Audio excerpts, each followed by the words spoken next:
Greetings, welcome, assalamu alaikum to the believers. We're going to be getting started here real soon, inshallah. I'm going to give some preliminary introductions. My name is Hannibal Abdul Shakur.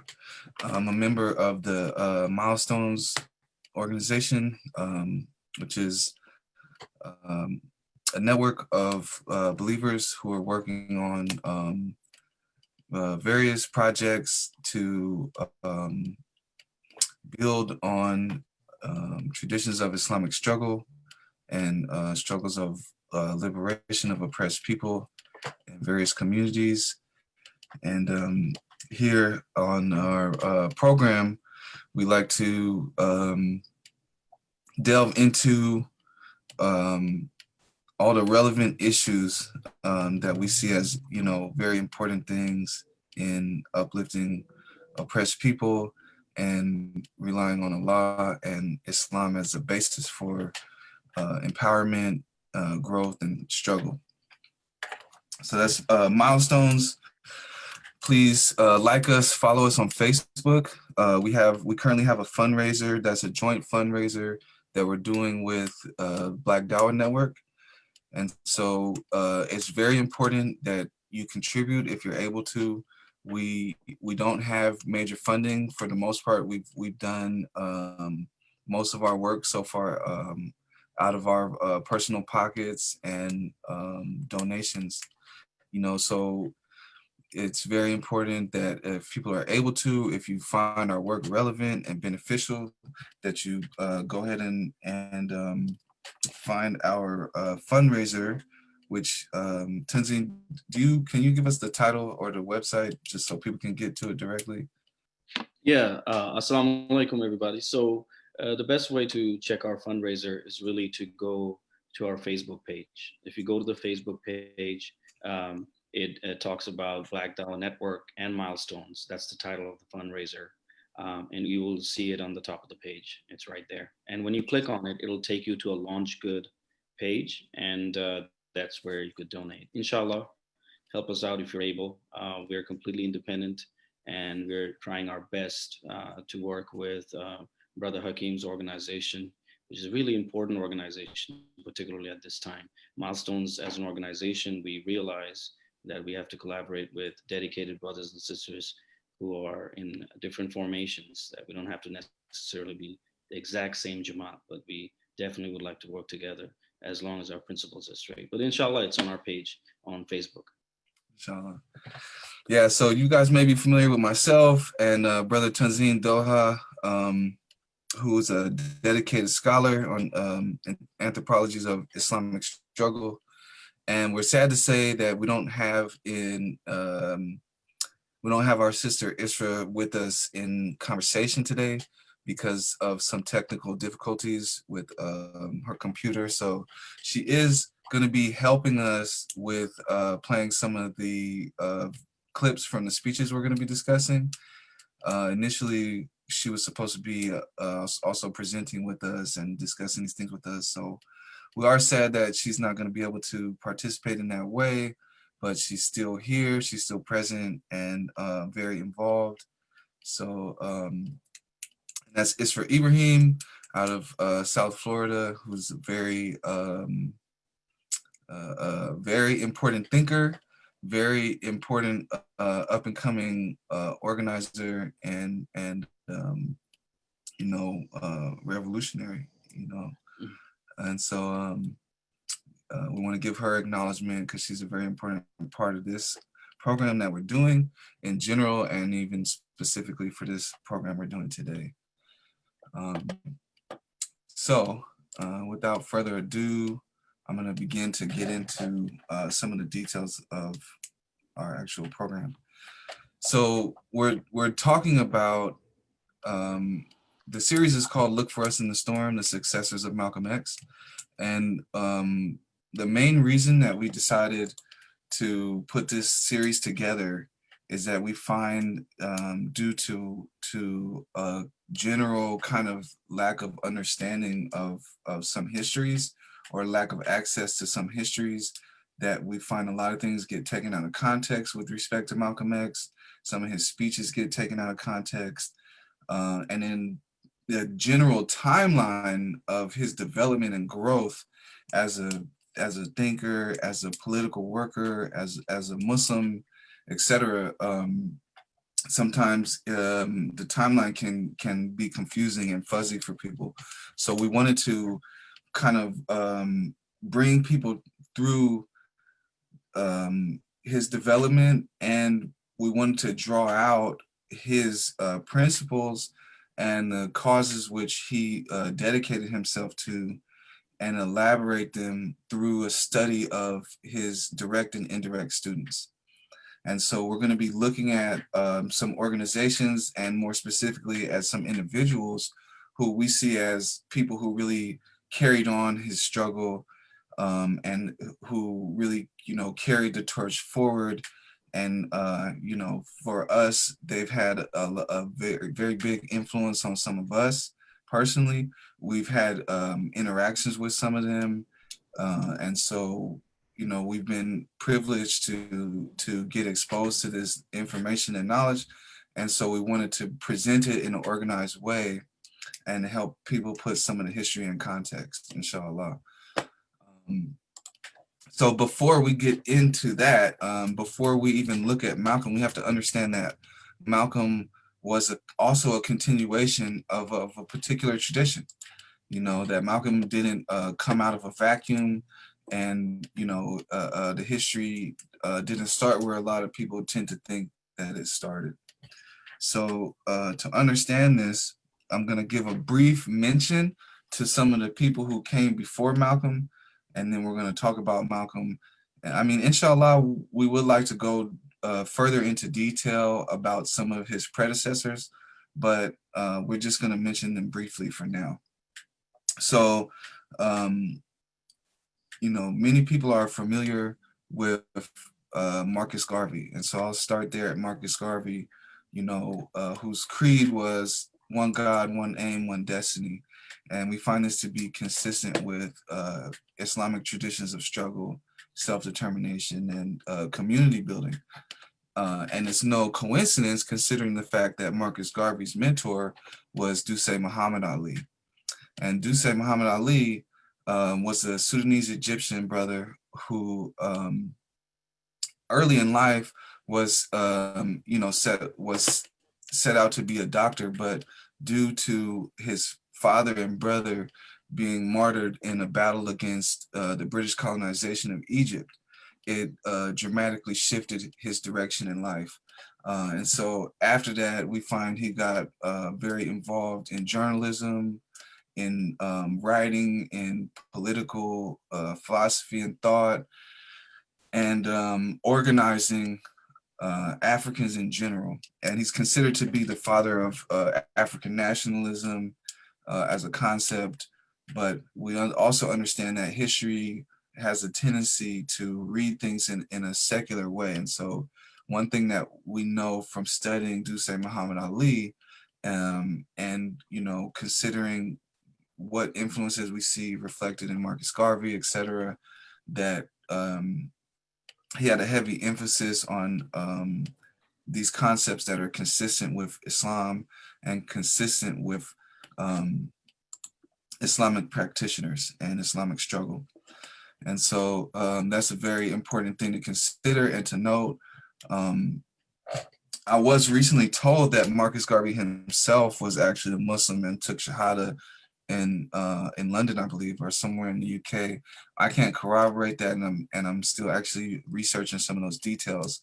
But nonetheless, whether or not he was Muslim, we find that a lot of his teachings were consistent with Islam. And so, he's absolutely worthy of note when we think about concepts like do for self and a return, whether physically or spiritually or psychologically, a return of Africans to Africa. We can find that, some of these concepts he got directly from Dusay Muhammad Ali. And a lot of these concepts are consistent with, the ideas of maintaining the ties of kinship, which is a Islamic tradition, these are consistent with these ideas of, you know,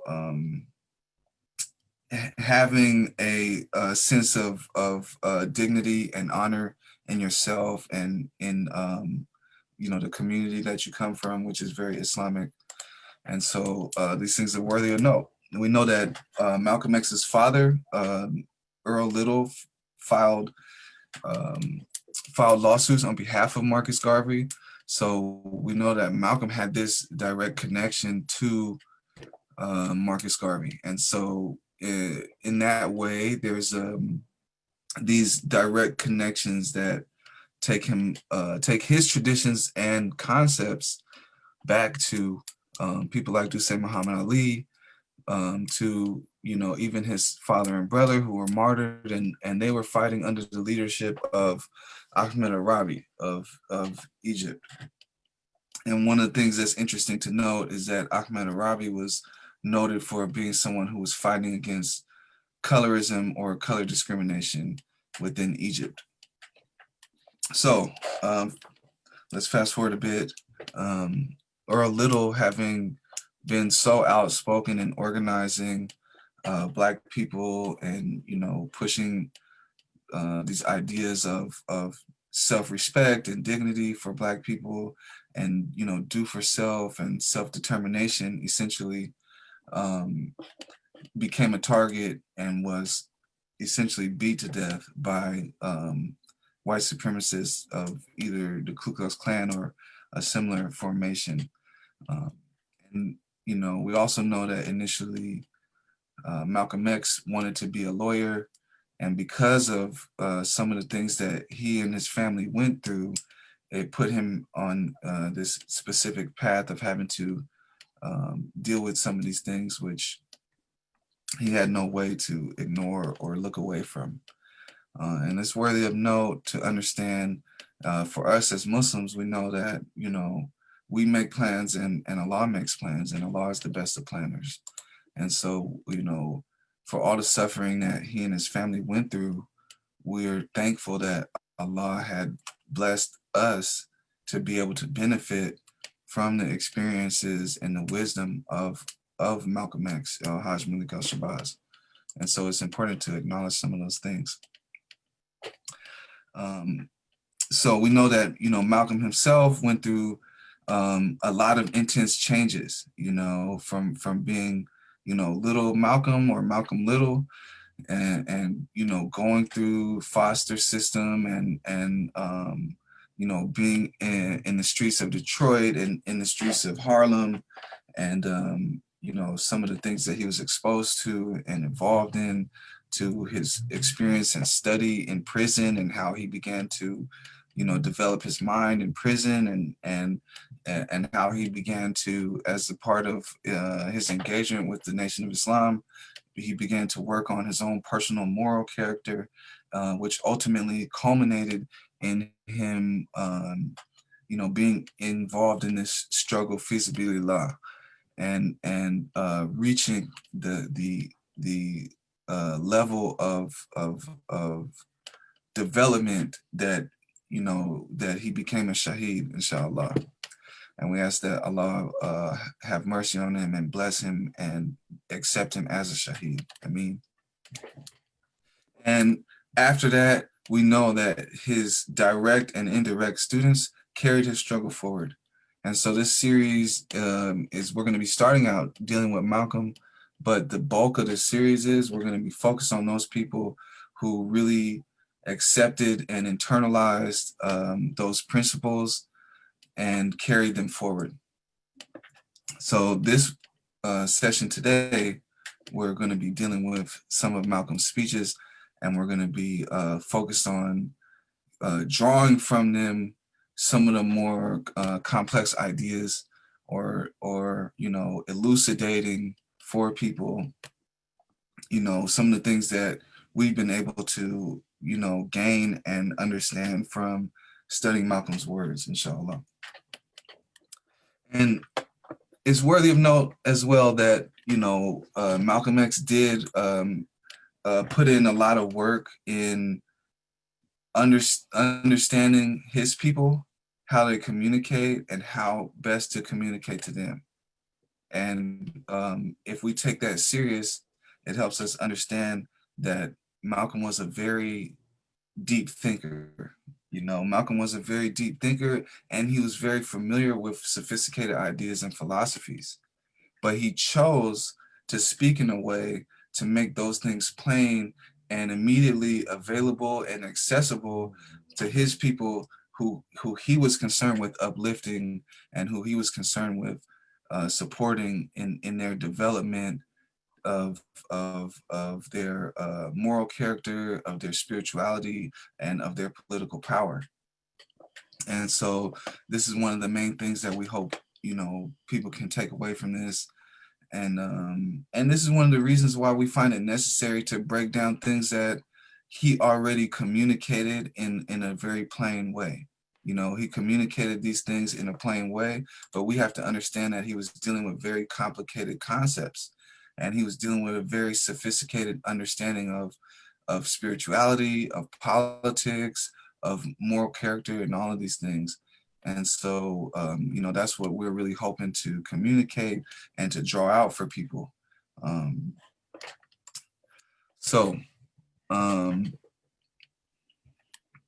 At this point, I would like to play our first clip from his speech, Message to the Grassroots.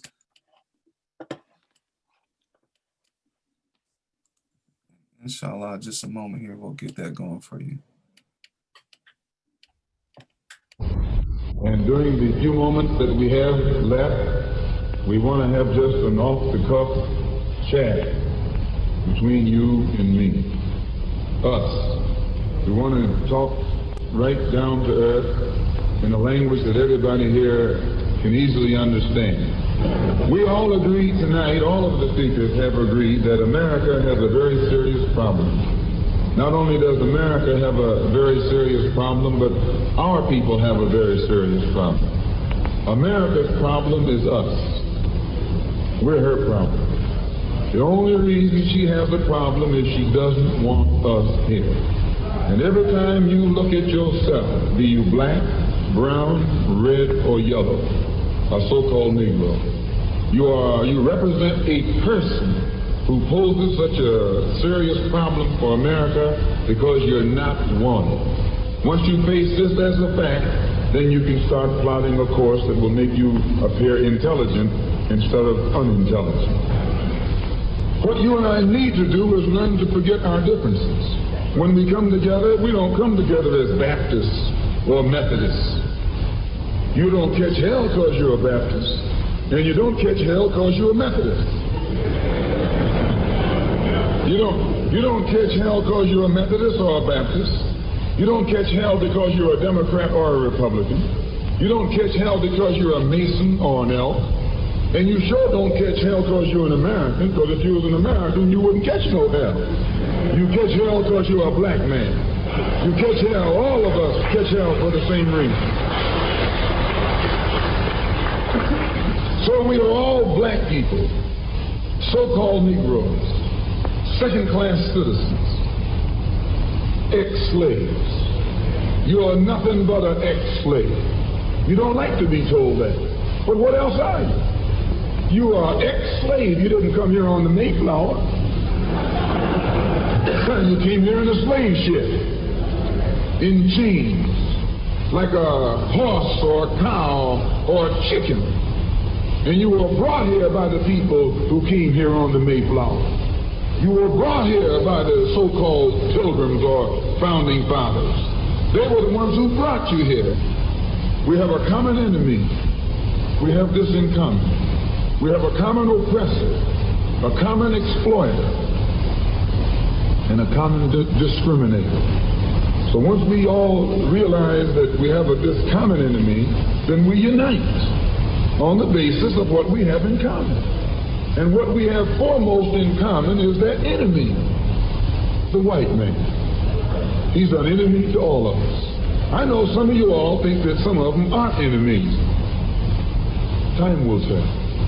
In Bandung, back in, I think, 1954, was the first unity meeting in centuries of black people.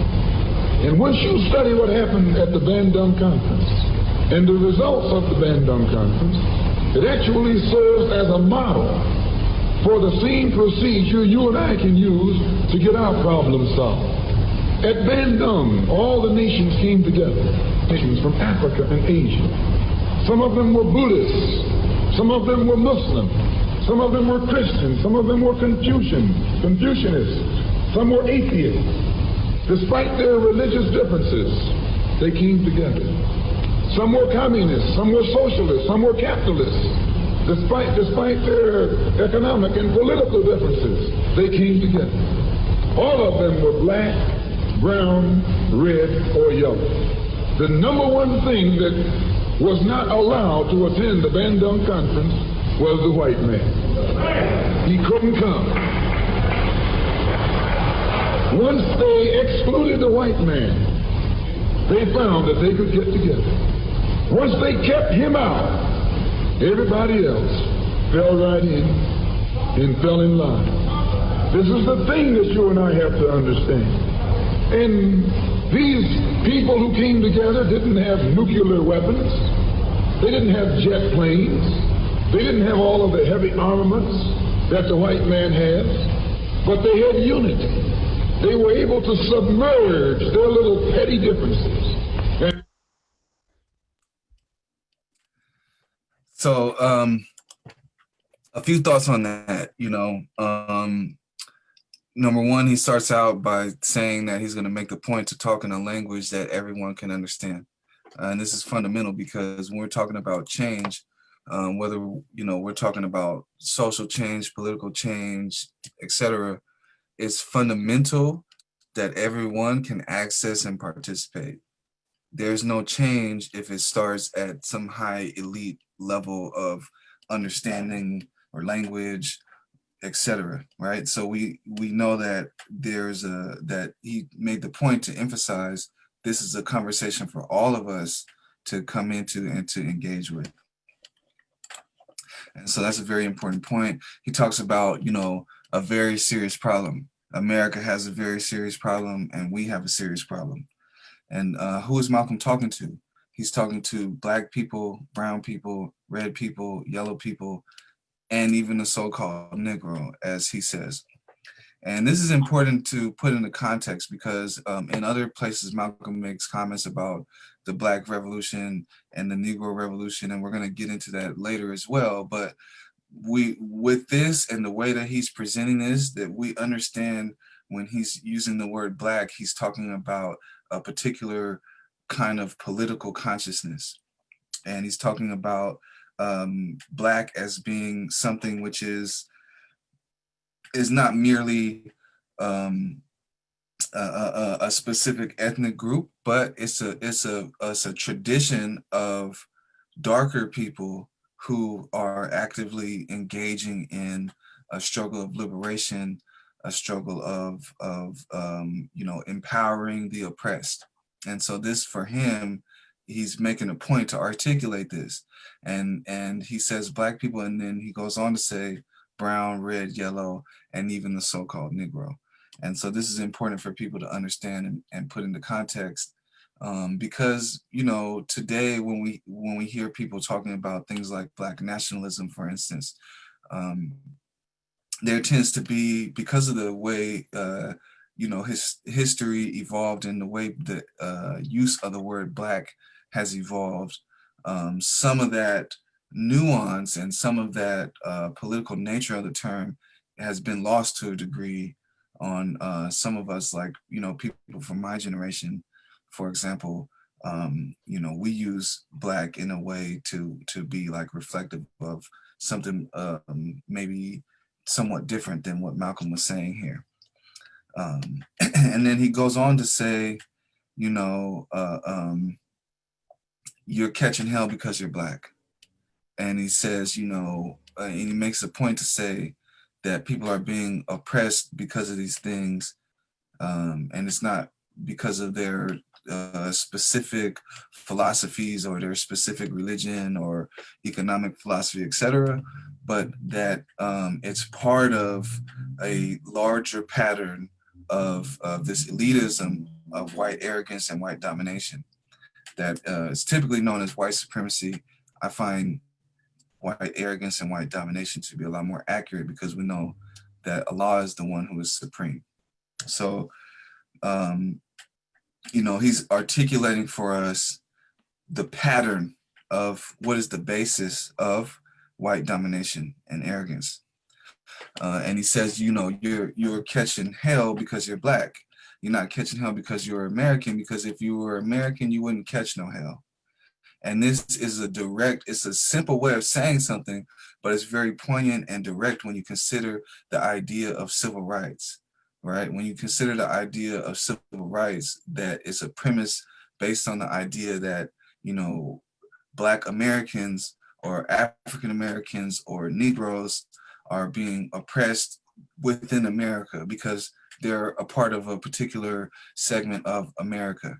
But the reality is that it's part of a larger pattern, which is global. And Malcolm is pointing that out to us.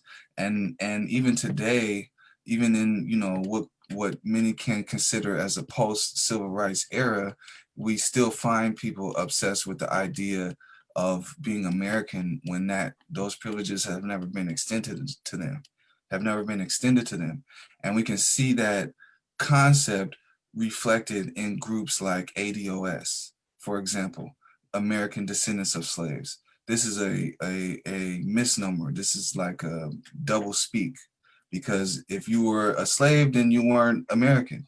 And as descendants of slaves, America has never afforded descendants of slaves inclusion or citizenship within the privileges of the actual citizens of America. And so you find that at best, you'd have to consider them second-class citizens. And if that was not the case, even within the logic of ADOS, there'd be no need for them to articulate themselves as American descendants of slaves. And so Malcolm addresses this directly. And unfortunately, some people still haven't wrapped their minds around that concept. But Malcolm was using deliberate language to really point that out to us. And you know, and he was at the time dealing with the context of his era, which was that so many Black people were involved with the quote unquote civil rights movement. And so then he goes on to talk about the Bandung Conference, and he talks about how people were able to overcome their religious differences, economic differences, in order to come together to deal with the common problem. Just yesterday at Oakland Islamic Community Center, Amir Abdul Malik was talking to us about the imperative upon Muslims to fight for the oppressed. And Muslims are obligated to fight for the oppressed because they're being oppressed.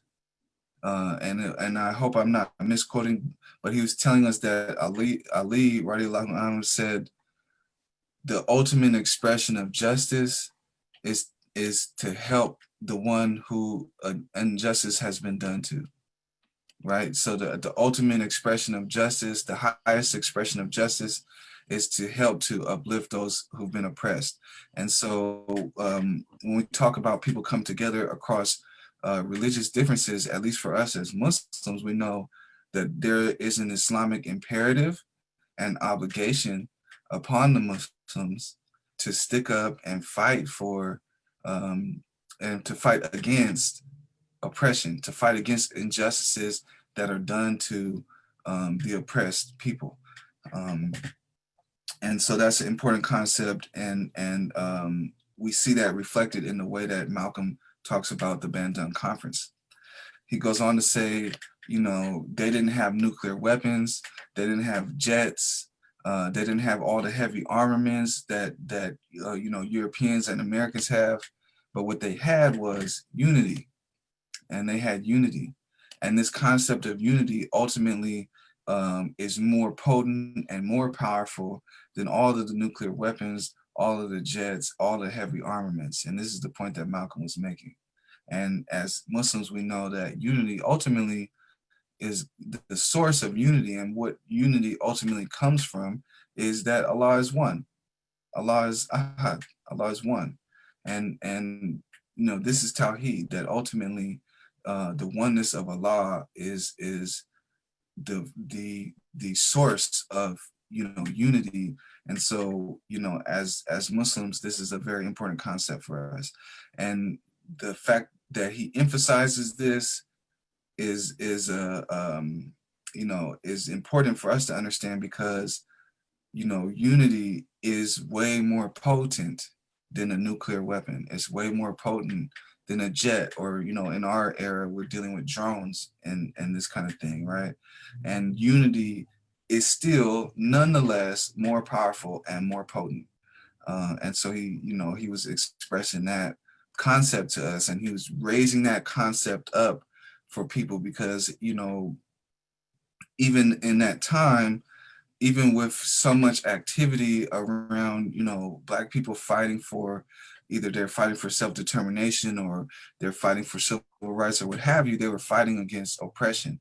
And not just Black people, brown people, red people, yellow people, etc., fighting for, fighting against injustice, fighting against oppression. And this concept of unity was ultimately the most potent weapon that they had, you know. And so we find that, you know, Malcolm was raising that concept up for the people, and you know, and not to forget that, you know, this is his message to the grassroots. And so he's not talking about the elite. He's not talking about the unity of the Jewish elite and the Christian elite and the Muslim elite. He's talking about the unity of the oppressed. He's talking about the unity of the grassroots. He's talking about the unity of those people who are actually fighting against oppression. He's not merely talking about, you know, unifying with people who are involved in privilege and oppression.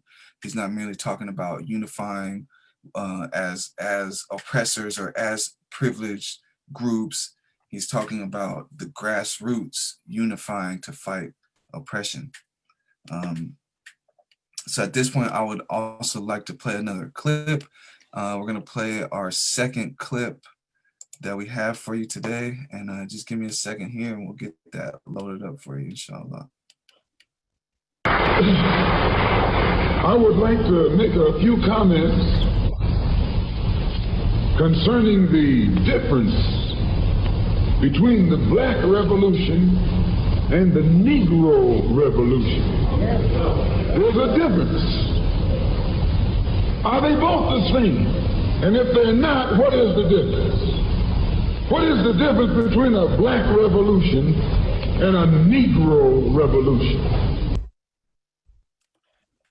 So this is very important. Again, you know, Malcolm is defining the terms that he wants to use to build on the concept of self-determination and of a global struggle for justice. You know, he's establishing for us that the Black community is part of a global struggle and awakening. He's establishing for us that's this idea that you're not merely some small segment of America, but that you're part of a global majority of people involved in awakening process. And arguably, we're still involved in this process because we're talking about, you know, a process of decolonization ultimately, whereas Europeans or the quote unquote white man has colonized the world and established an order over the world of elitism, of domination, of oppression, of exploitation, and that the world, the global community of all kinds of different people, whether they're Black, brown, red, yellow, even the so-called Negro, as Malcolm says, they're all part of this global awakening and struggle to overthrow or throw off this exploitation, domination, subjugation that was the world order for hundreds of years. And so he's, you know, establishing for us that there's a Black revolution and there's a Negro revolution. And he's defining these terms, and he's first pointing out to us, here are these two ideas, which he wishes to juxtapose against each other. So, he goes on to give a historical context to political movements, which has some features of fundamentally altering positionality, meaning, he talks about quote unquote revolutions that have taken place in history and how there was a fundamental altering of the social relations and of the power relations. And he's talking about ultimately a revolution is a fundamental change in power relationships and who has power and how power is exercised. And this is what he's describing to us as what a revolution is based on, you know. And so, he goes on to talk about the hegemony within the civil rights movement, where he talks about, Black men fighting in America's wars abroad, and he talks about how it's completely acceptable to fight and bleed and die in battles for American patriotism or the American empire's agenda across the world, etc. He's talking about how that's considered acceptable, whereas with respect to little Black girls being killed and bombed and Black women being brutalized and Black children being killed and brutalized and exploited, and even Black men being lynched and brutalized, etc. He's saying how, he's comparing the fact that it's acceptable for Black men to go and fight and die if they're fighting for America, and if they're fighting for America's agenda or fighting for American patriotism, but somehow that same spirit of fighting and bleeding, etc., is not acceptable in the defense of Black women and children and even Black men. And so this is an important point to understand because we're still dealing with this contradiction today. And he says, you bite when the white man tells you bark when the white man tells you, and you bleed when the white man tells you, and so he's establishing this idea of, how the hypocrisy of these kinds of actions are totally acceptable in defense of America, in defense of the American empire, in defense of American patriotism, in defense of American interests. But yet somehow, when you're talking about the oppression of Black people, the violence against Black people, they all of a sudden become unacceptable. And so he's pointing out that contradiction for us, and he's describing something which, my understanding is he was talking about this tradition within the civil rights movement, but today, even beyond the idea of civil rights, we see that this concept has somehow survived.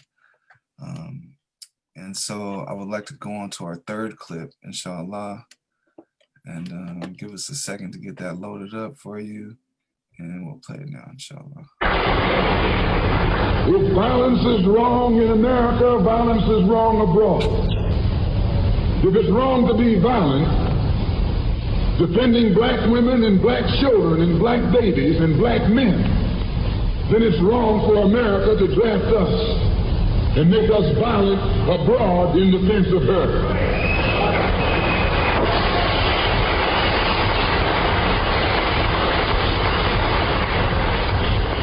And if it is right for America to draft us and teach us how to be violent in defense of her, then it is right for you and me to do whatever is necessary to defend our own people right here in this country. Yeah, so, there he says it, in no uncertain terms. He's talking about the issue of violence and, how it necessarily makes one a hypocrite to say that it's okay, for America to train people to fight and train people to be elite killers in the rest of the world.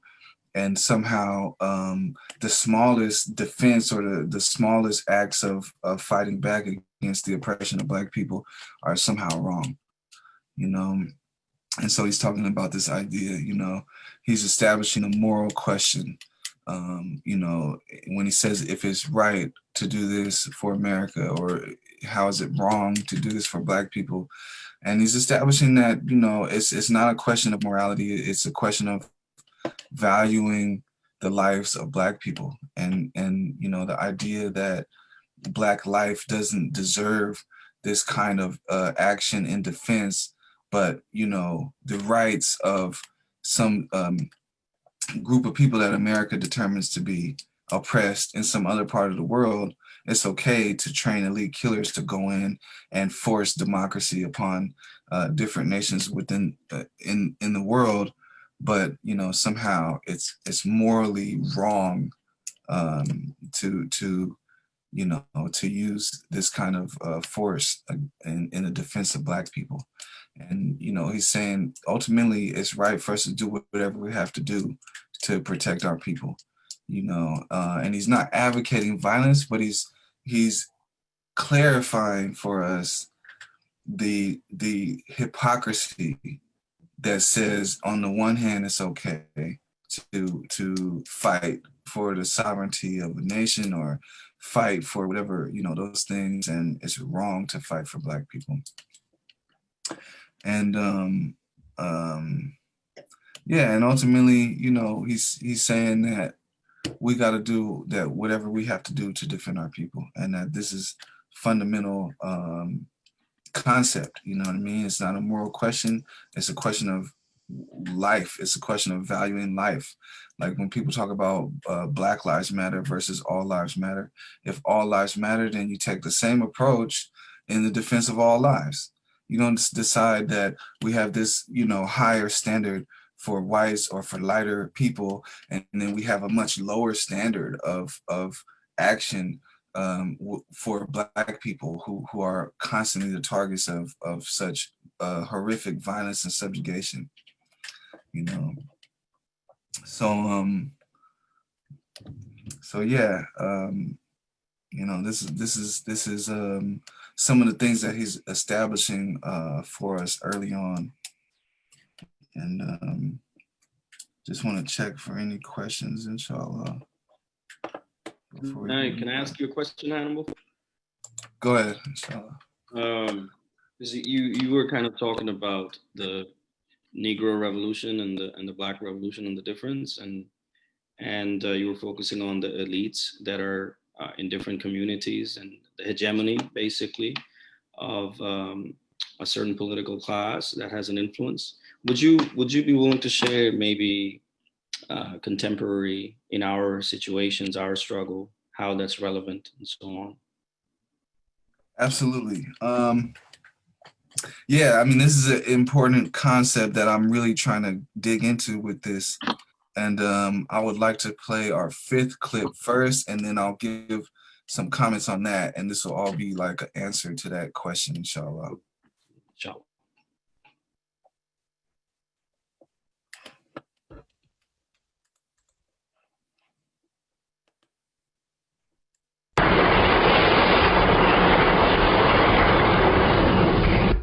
To understand this, you have to go back to what young brother here referred to as the house Negro and the field Negro, back during slavery. There was 2 kinds of slaves. There was the house Negro and the field Negro. The house Negro, they lived in the house with master. They dressed pretty good. They ate good because they ate his food, what he left. They lived in the attic or the basement, but still they lived near their master. And they loved their master more than the master loved himself. They would give their life to save their master's house quicker than the master would.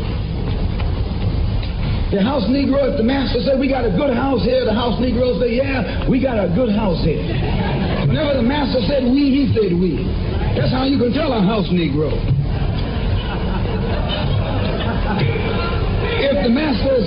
If the master's house caught on fire, the house Negro would fight harder to put the blaze out than the master would. If the master got sick, the house Negro would say, "What's the matter, boss? We sick. We sick."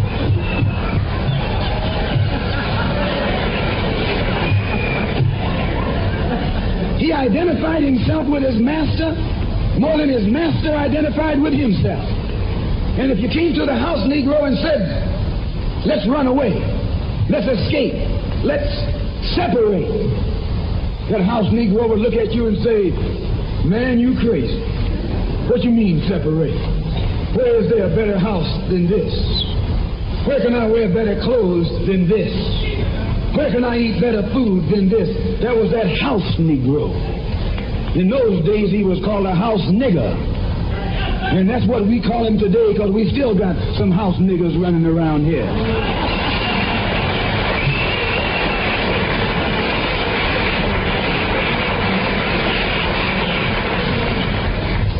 This modern house Negro loves his master. He wants to live near him. He'll pay 3 times as much as the house is worth just to live near his master. And then brag about, "I'm the only Negro out here."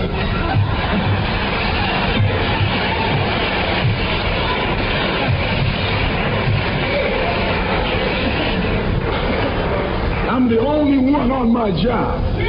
I'm the only one in this school. You nothing but a house Negro." And if someone come to you right now and say, "Let's separate," you say the same thing that the house Negro said on the plantation. What you mean separate? From America?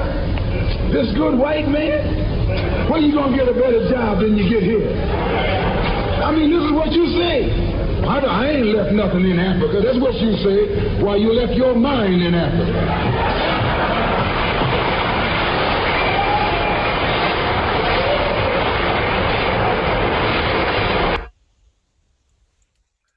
Yeah, so in the eloquent way that Malcolm's known for, he finds these parables, or he finds these analogies that are really easily accessible for all of us to articulate a more complicated point. So one of the things that we hear coming through there is his critique of these elites. So like in response to what you're asking, we're talking about this idea that the social structure of America is representative of our greatest aspirations, and that somehow the instability of capitalism or the instability of the injustice system represents life getting worse for Black people, as if to say that Black people should fear the fall of our greatest bully, exploiter, and oppressor. And we see that today with a lot of the uprisings that take place, is that people are having sort of general anxiety about this idea of the instability that comes from the bully, the exploiter, losing control. So the idea that as long as it's under control, then we're in the best situation that we could be in. We don't want to remove the oppressor. We just want the oppressor to treat us good. And this kind of thinking is very problematic, because it keeps us in a state of a dependency upon an agenda, upon a dependency upon a group, an organized group of men who are completely interested in our subjugation. And so just the idea of not being under their control, people find it threatening and scary. People find it scary, the idea that they will lose control of the world. That, the only thing that could come out of these the loss of white control and white hegemony is like instability, and like that kind of instability is going to make our lives worse. But we have to recognize that white domination and the hegemony of white domination necessarily means instability for us. It necessarily means instability for Black people, brown people, red people, and yellow people. It necessarily means, the kind of organized violence that we're dealing with, right? And along with losing control of the world, losing control of us, that means losing the ability to keep us under an organized domination. And we have to recognize that as a space of potential. We have to recognize that as a space of we have to recognize that as a space of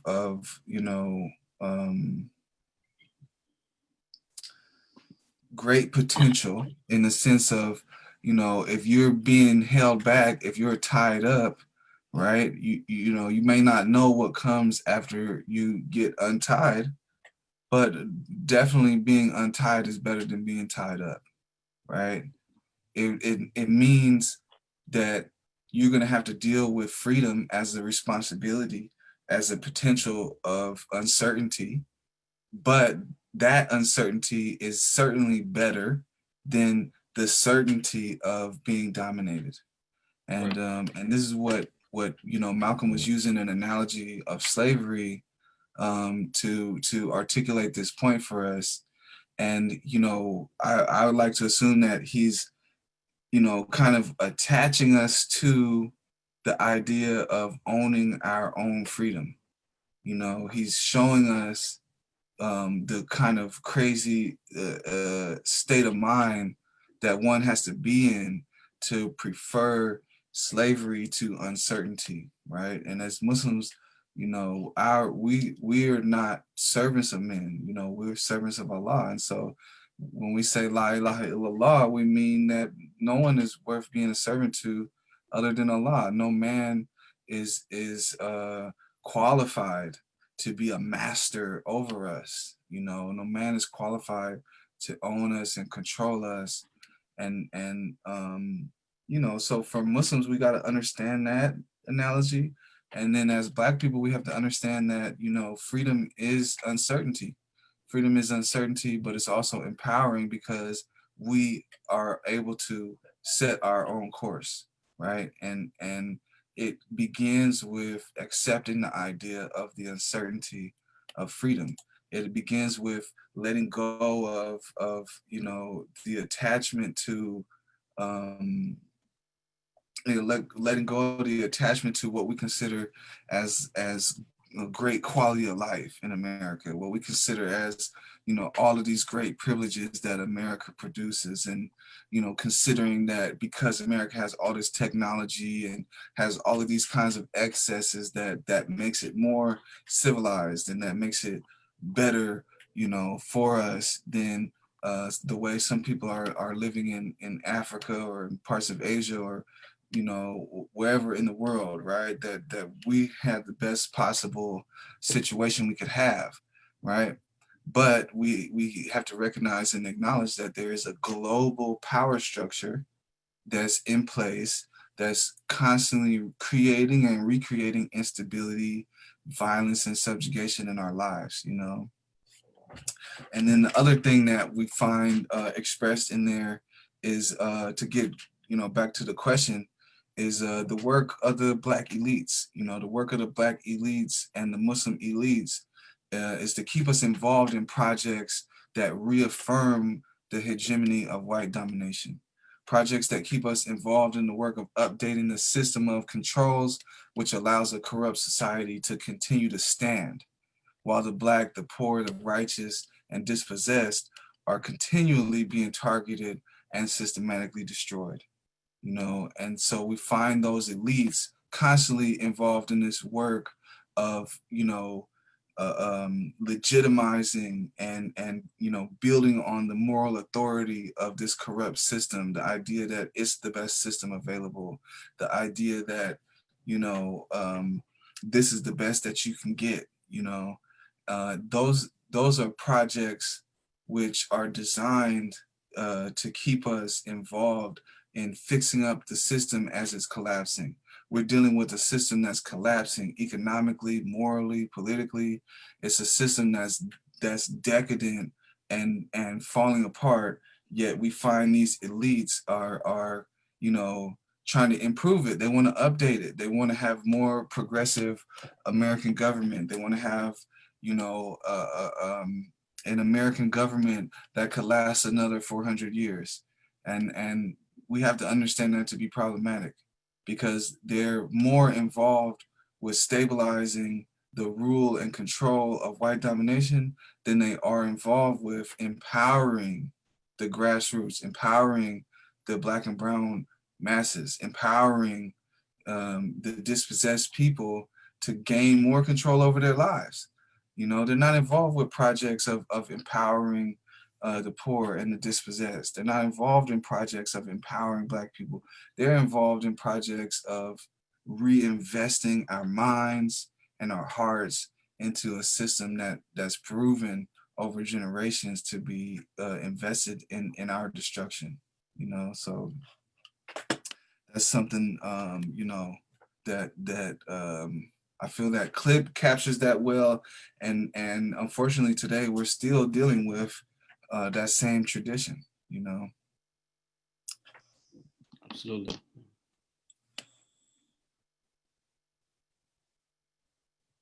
Okay. Do we have any more questions? Let me see. Are there any questions from the audience? Because we're just getting ready to wrap up the section on this particular speech. So inshallah, if we have any audience questions, let's see. Okay, here's a question.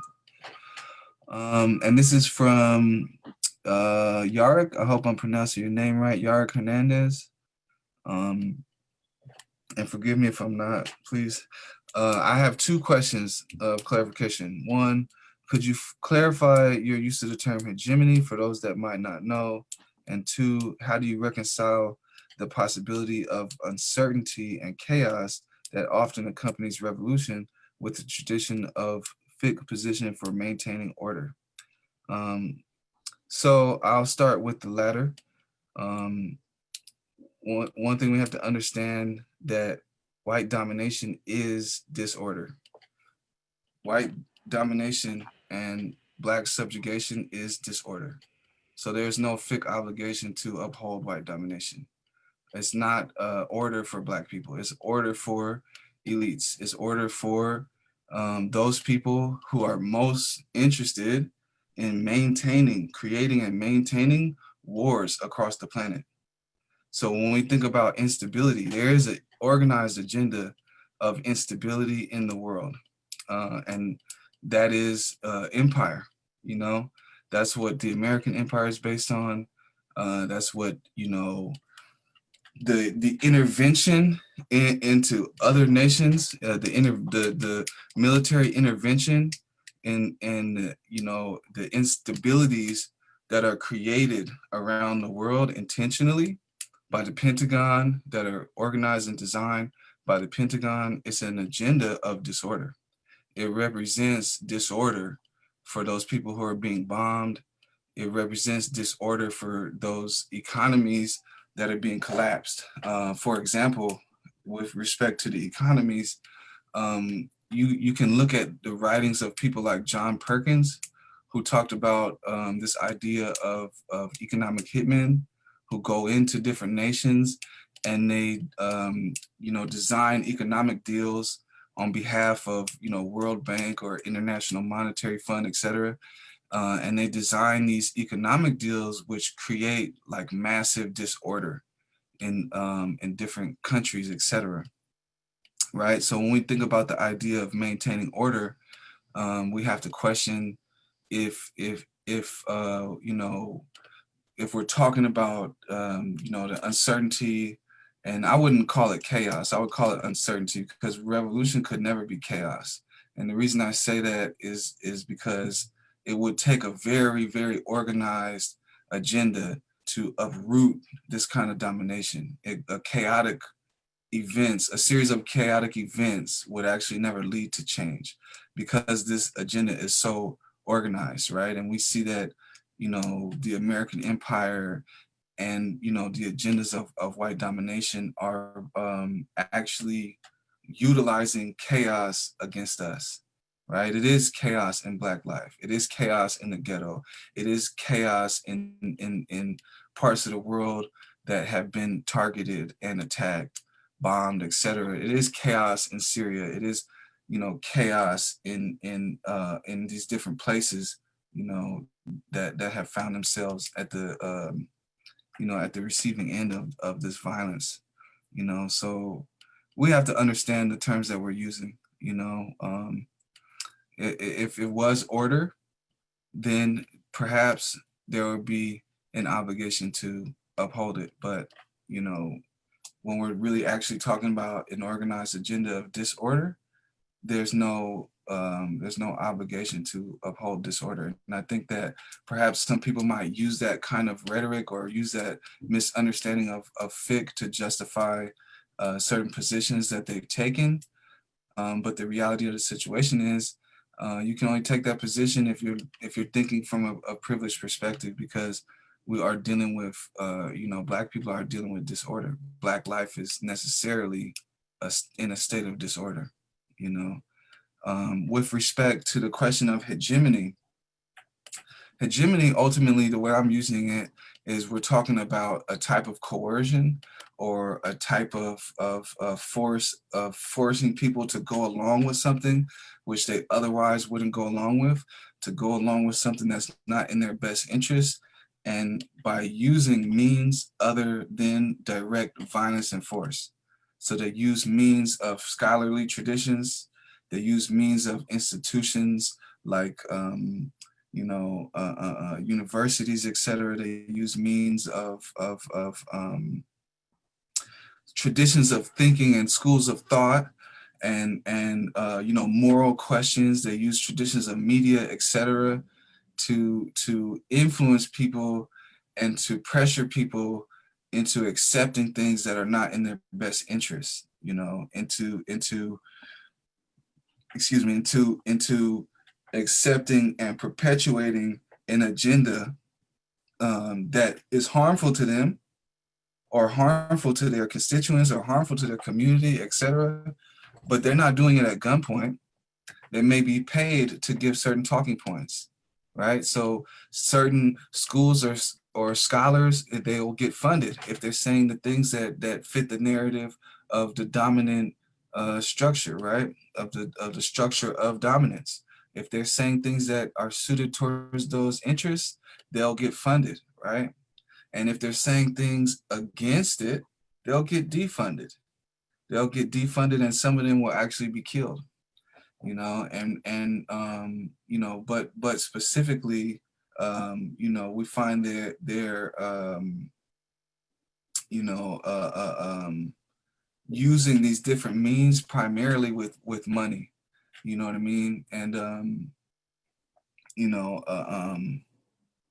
and maybe someone listening could give this this specific hadith, but there's a specific hadith about and it could be Quran, actually, forgive me, because I'm kind of just gonna paraphrase, but you know, Allah tells us they're gonna spend their wealth and then be destroyed, right?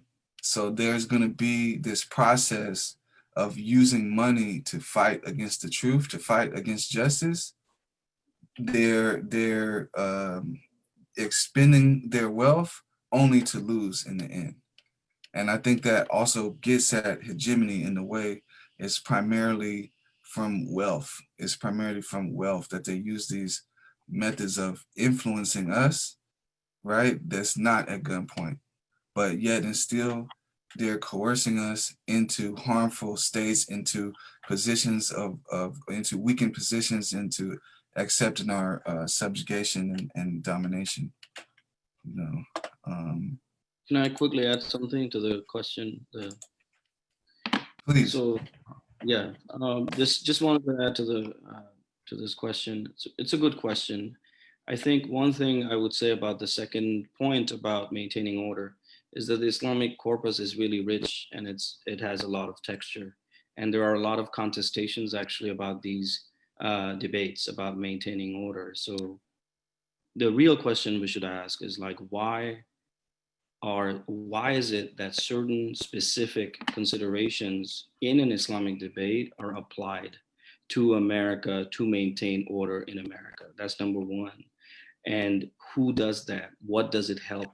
Does it help the war machine, which is destroying the Islamic world? Because there are many Islamic scholars who would argue that to be here and to be complicit in that war machine through various kinds of institutional engagement without actually struggling against it is something that is not fully cannot be justified by Islam. So that is really the perspective. And because we're looking at Malcolm's legacy, we're looking at the perspective that is the opposite of that, that in fact, this machine is destroying a huge majority of the world and peoples in it, and including Muslims and so on. So it's a very important consideration to think about, okay, how can we think about Islamic fiqh and Islamic law, Islamic jurisprudence, Islamic ethics, Islamic political theory to actually talk about this problem that we're faced with. So this question really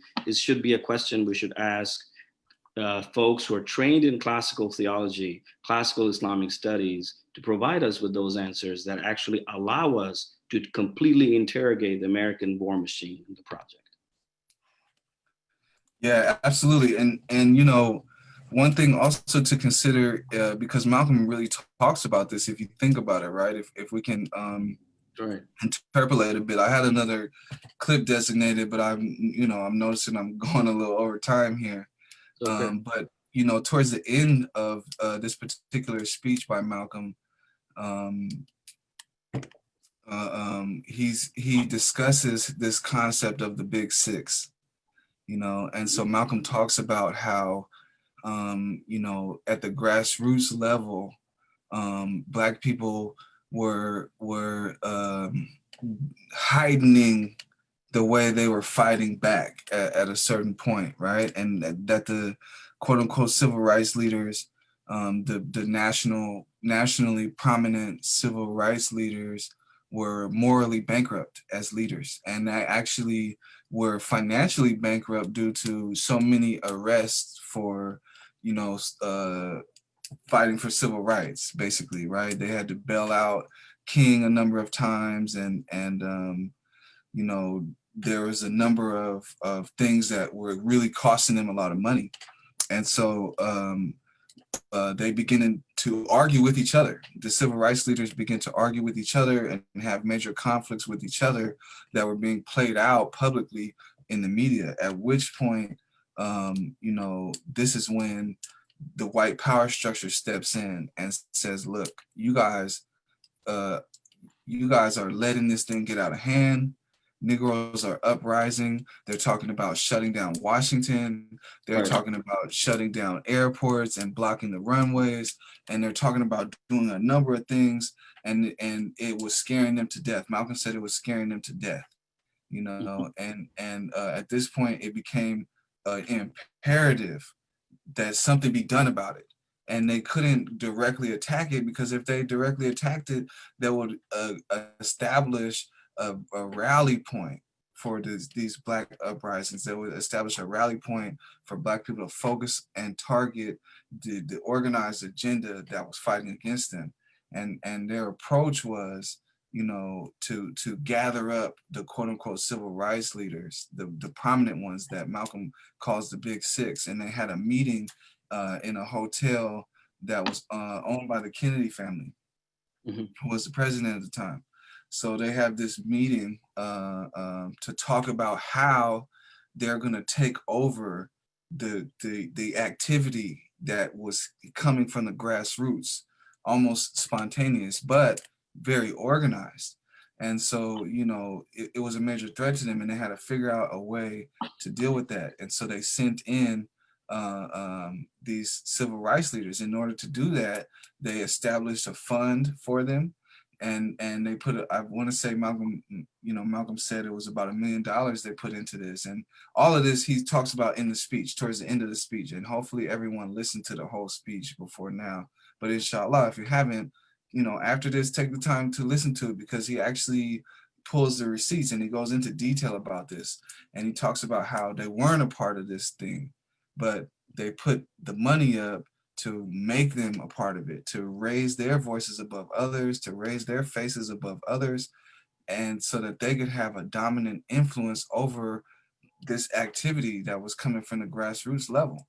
And this is a perfect example of the hegemony that I'm talking about, where Black people are rising up, and they're establishing a fight on their own terms, and then they find in some Black elites, and they put the money behind them to raise their influence over others, and then use that influence to water down the activity, right? And we can arguably say that the same thing happened with Black Lives Matter in Ferguson, when they had that major deal with the Department of Justice, and they set new terms of the struggle, which ultimately culminated in like the de-articulation of the Black struggle, right? So it culminated in the result of all this organized activity that was sweeping across the country was watered down until, by about 2016, 2017, there was almost nothing happening, and so that's an example of the Big Six and how they operate, because they put all this money from Soros and from Department of Justice behind a group of activists that they decided, these people are reconcilable with our agenda. These people we can have terms with. These people we can have an understanding with, and utilize them to suppress the other, things that we find more threatening. And Islamic traditions are actually not different than this. They actually target Islamic scholarship for this process, and we can see through the writings of the Rand Group the specific ways in which they target Islamic scholarship, and they target the schools of thought and the kind of thinking that Muslims produce, and they fund or defund and assassinate or promote people based upon their utility to white domination, based on their utility to the American empire, based on their utility to the global white power structure. And these things are knowable, these things are researchable and available for people to really dig into. And this is a very important question, very important topic, but we can only touch on it to a certain degree, because we have also some very important things to continue into, inshallah. Yeah, so that's going to wrap up my commentary on message to the grassroots. And inshallah, I'm going to turn over to Brother Tanzeen to take us into the next part, inshallah. Inshallah. Jazakallah khair, Handel, for your explanation. Really appreciate it. It was very helpful for me to rethink that speech. Very important speech by Malcolm. Assalamu alaikum again to all the folks who are listening in, who are joining and have registered. You have a lot of participants. I really appreciate that, and value your time very much. I'll try to be a little bit quicker so we can get some questions in the end. So please do prepare questions. The speech that I want to focus on was officially towards the end of his life, very towards the end, like 2 months before Malcolm's martyrdom. It was an Oxford speech, debate speech, which Malcolm had traveled, and he was really in a very difficult time because he was traveling so much during that last year.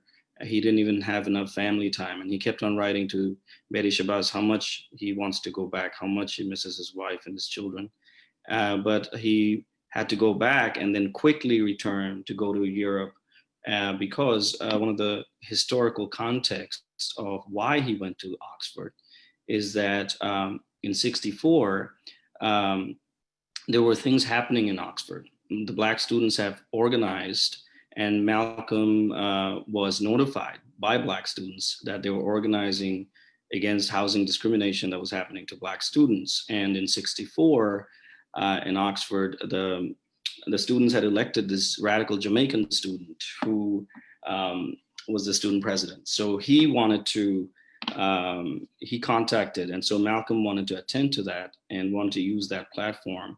This was also a speech by which time Malcolm had already transitioned into full-on Orthodox Islam, and he already finished his travels in the Middle East and in Africa, and so his positions were very formed. So the reason why we're focusing on this speech and the historical context is that message to the grassroots, and then there's a major speech that Malcolm that Hannibal just now analyzed. Then we had this other speech in between, which was the ballot or the bullet, in which a lot of the themes that Hannibal talked about was continued, where Malcolm talked about how useless the ballot is, how useless electoral politics was, and so on, and the importance of having actual political power, actual negotiating power, and so on.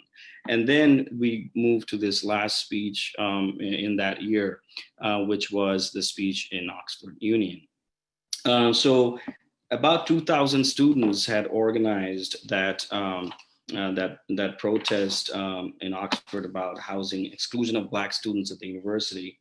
And it was around this time that Malcolm was also trying to think philosophically and politically about two orientations that he was, in a way, trying to synthesize, one could say.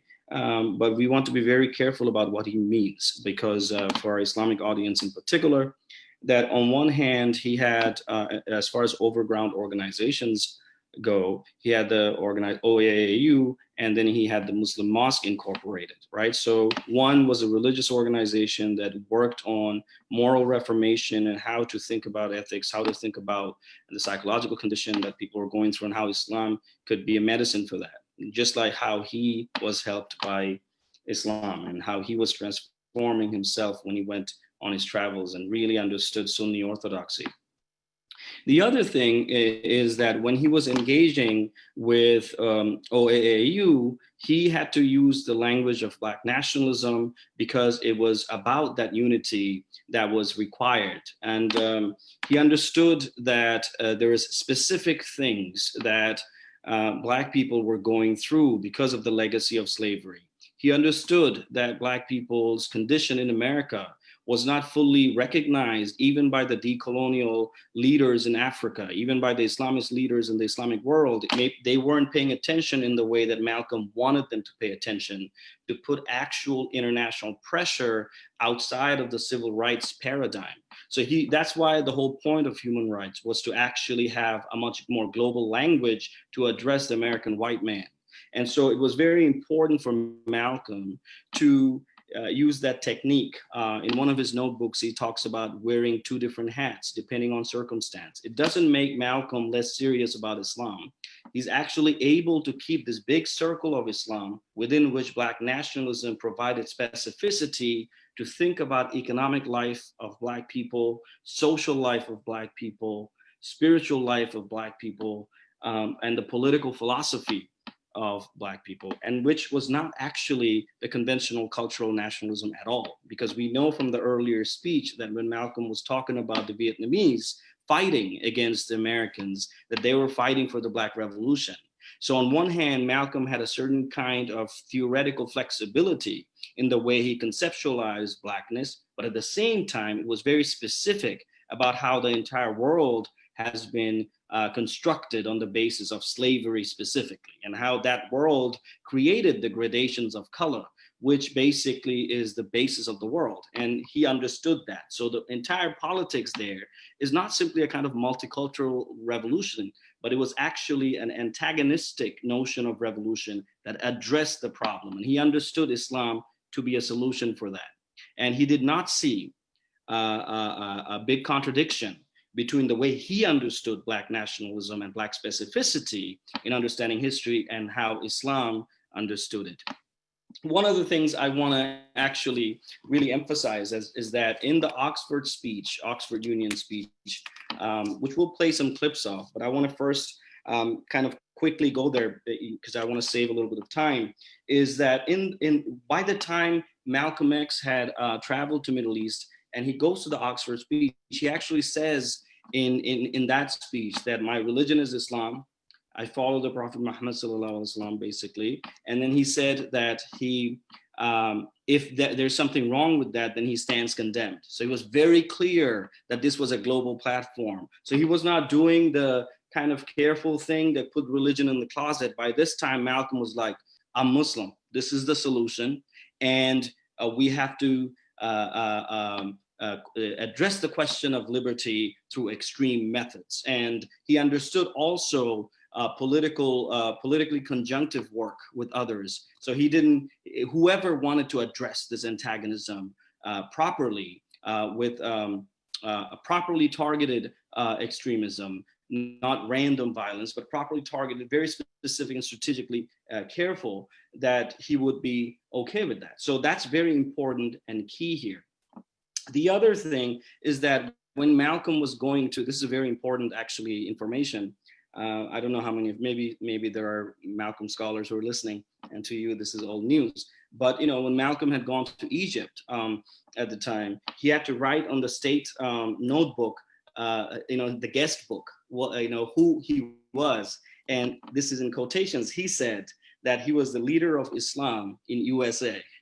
This is Malcolm himself saying, and the reason why this was extremely important, not just the fact that the deep faith that the Malcolm X had in Islam, but he realized how much support he was going to get by saying that. And he also realized that he was sure that he had gone away from proto-Islam to real Islam, and that he was in fact the main figure in the Western Hemisphere. It was not a matter of arrogance. And this resulted in an extremely important strategic advantage for the Muslim Mosque Incorporated. Here is a fact.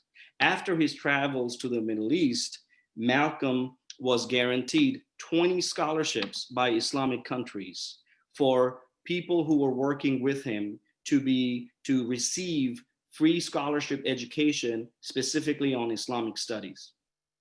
And those scholarships were guaranteed to Malcolm. He found out that the nation at the time only had one. And he realized that the Muslim world was recognizing Malcolm as the representative for a large part of the world. So this was a figure who not only was talking about the inner cities and the underclass in America, Black people who are in ghettos and in completely inhumane conditions, treated extremely poorly, subjugated. This is a man who traveled and then brought in the struggle of people elsewhere as well. And he was actually talking about that connection. It was not this feel-good, rainbow coalition of multiple colors. It was actually a real understanding of what the war was about. And he understood that. So this is the common enemy. This is what he's talking about. So the Oxford Union speech, I would like to go to the first clip for this speech so I can sort of analyze more textually what's happening in that speech. Mr. Chairman, tonight is the first night that I've ever had an opportunity to be as near to conservatives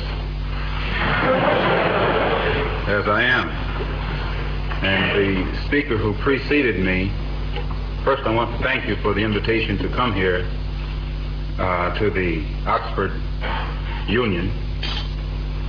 The speaker who preceded me is one of the best excuses that I know to prove our point concerning the necessity sometimes of extremism in defense of liberty, why it is no vice, and why moderation in the pursuit of justice is no virtue.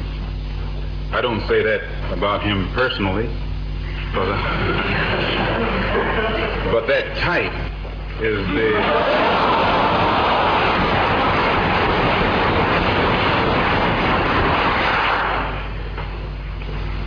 he's right. X is not my real name. But if you study history, you'll find why no black man in the Western Hemisphere knows his real name. Some of his ancestors kidnapped our ancestors from Africa and took us into the Western Hemisphere and sold us there. And our names were stripped from us, and so today we don't know who we really are. I'm one of those who admit it, and so I just put X up there to keep from wearing his name. And as far as this apartheid charge that he attributed to me is concerned, evidently he has been misinformed. I don't believe in any form of apartheid. I don't believe in any form of segregation. I don't believe in any form of racialism. But at the same time, I don't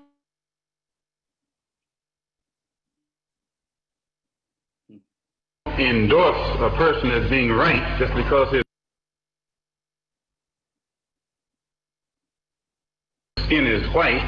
And oftentimes when you find nerve or firmness to question some of their philosophy or some of their conclusions, usually they put that label on us, a label that is...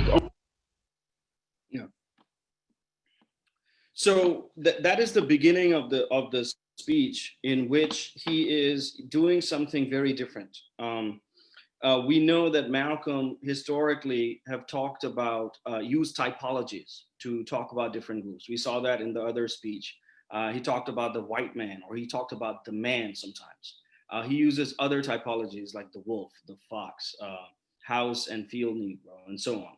So here, what is interesting is that the Oxford Union, he's actually talking about that type instead of only talking about the white man. Here, his understanding of oppressor is actually a little bit more expansive as well. He realized that it's not just the empirical white man who is the problem. He understood a particular power structure that was the problem. He would later in this speech talked about the crisis in Congo and how America supported specific types of Africans over some other types, right?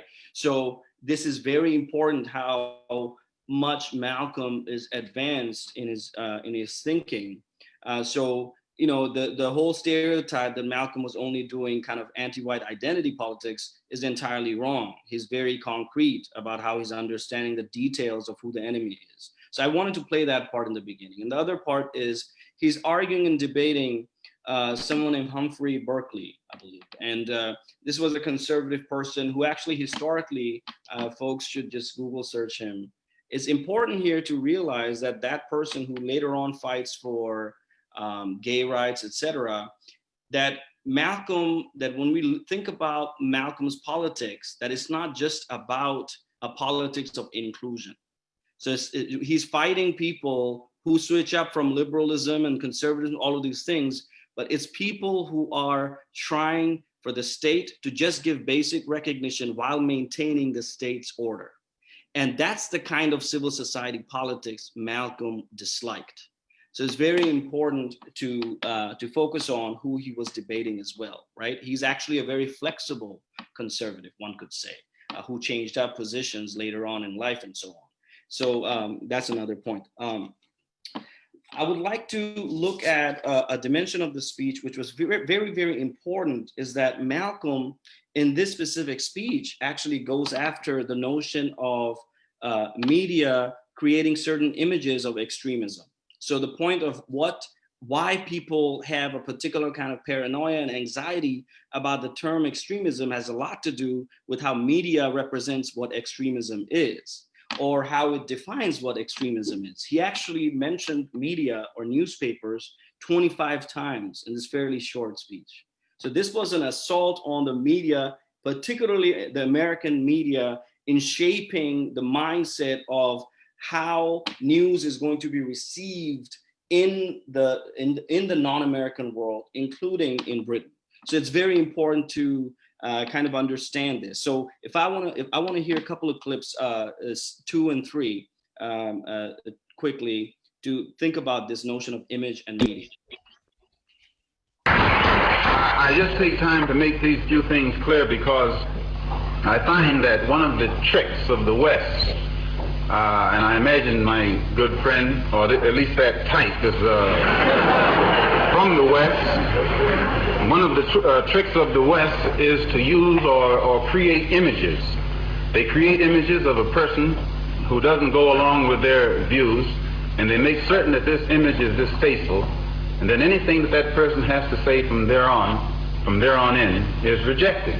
And this is a policy that has been practiced pretty much by the West. It perhaps would have been practiced by others had they been in power, but during recent centuries, the West has been in power. They've created the images, and they've used these images quite skillfully and quite successfully.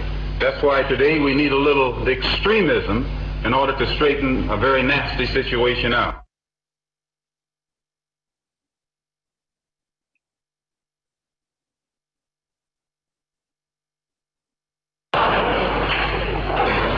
And this is actually true. Usually, if a person is looked upon as an extremist, anything that person does in your eyesight is extreme. On the other hand, if a person is looked upon as conservative, just about anything they do is conservative. And this comes again through the manipulating of images. What they want you to think that a certain area or a certain person or a certain group is extremist in what they, or rather is involved in actions of extremism, the first thing they do is project that person in the image of an extremist. Yeah, so one of the things that's, obviously should be clear to Muslim audience or any other audience really who are thoughtful is that how this charge of extremism, I mean, today we have other charges like terrorist and so on, how the United States and other media, that type, their media basically represent who they represent as extremists. And the question would be, what's their relationship to the global hegemonic order? And that's something that I think Malcolm would really focus on.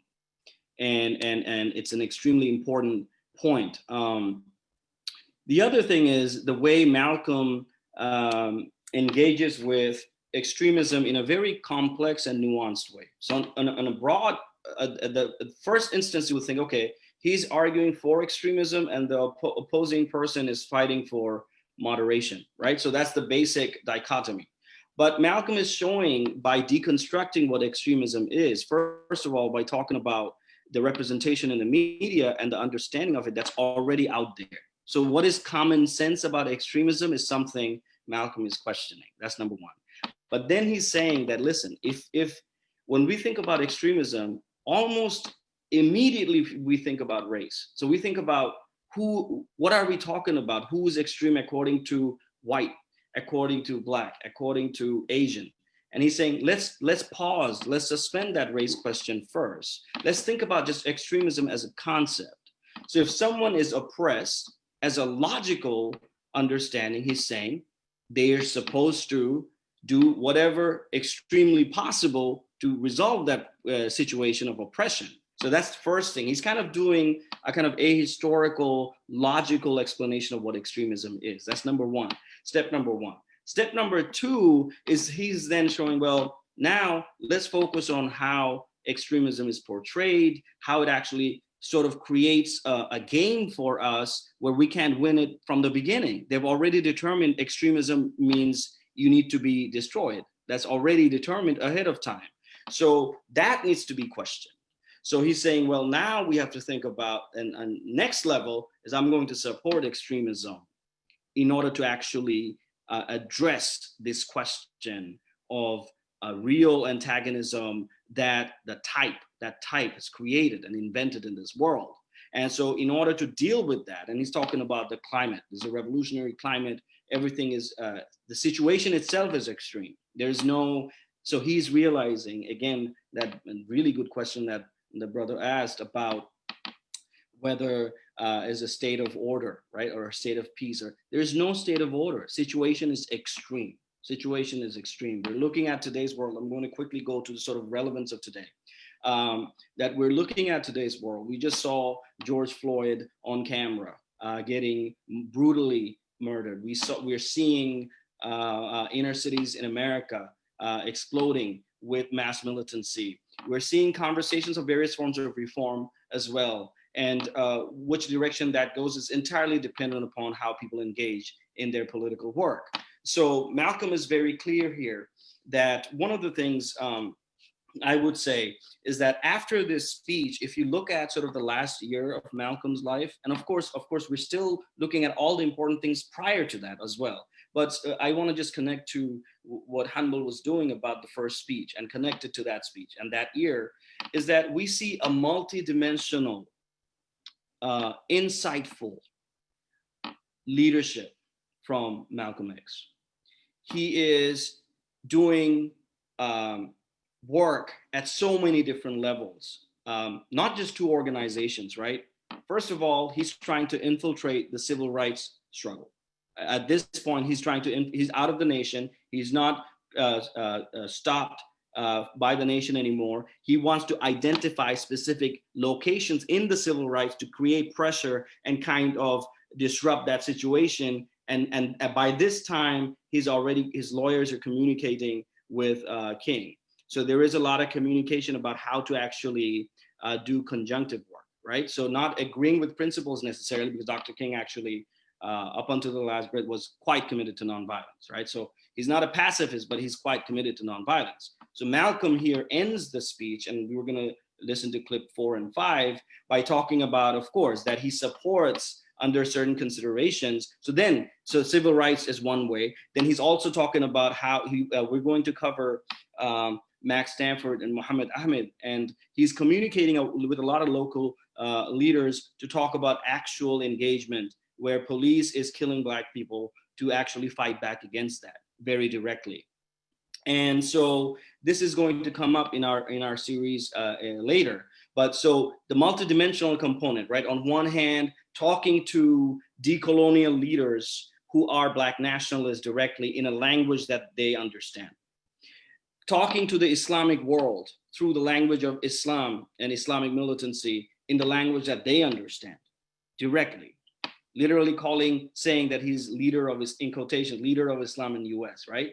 Bringing those scholarships, making that connection.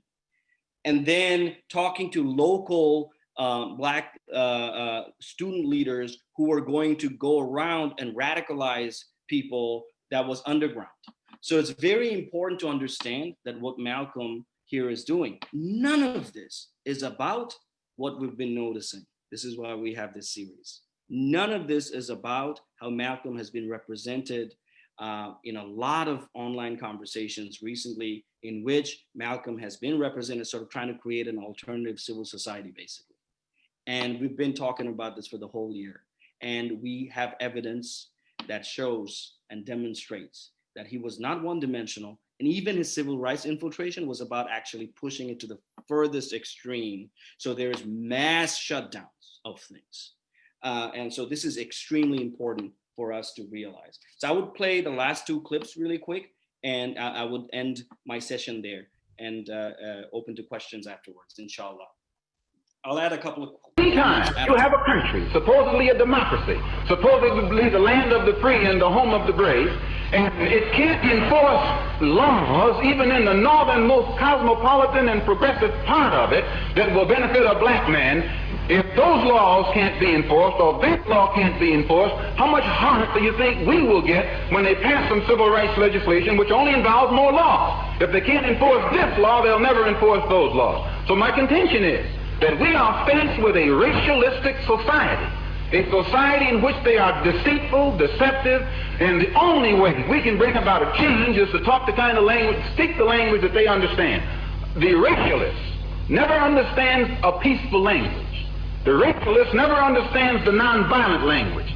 The racialist, he's spoken his language to us for 400 years. We have been the victim of his brutality. We are the ones who face his dogs that tear the flesh from our limbs, only because we want to enforce the Supreme Court decision.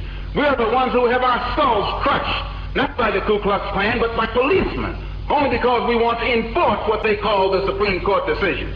We are the ones upon whom water hoses are turned with pressure so hard that it rips the clothes from our back. Not men, but the clothes from the backs of women and children. You've seen it yourself.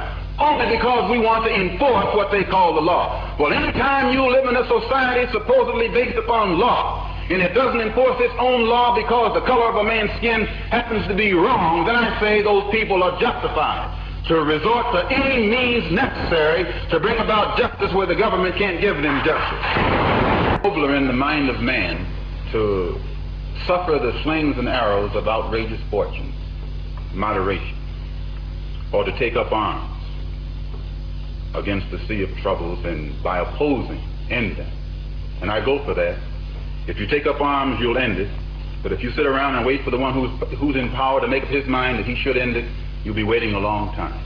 And in my opinion, the young generation of whites, blacks, browns, whatever else there is, you're living at a time of extremism, a time of revolution, a time when there's got to be a change. People in power have misused it, and now there has to be a change, and a better world has to be built, and the only way it's going to be built is with extreme methods. And I, for one, will join in with anyone, don't care what color you are, as long as you want to change this miserable condition that exists on this earth. Thank you.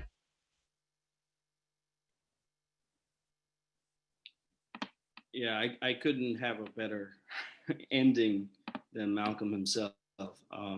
So one of the things that we could look at is that he was definitely not doing a kind of vulgar identity politics. He was literally understanding what's happening in history, how to engage with that, and of course understanding the way Black people are subjugated.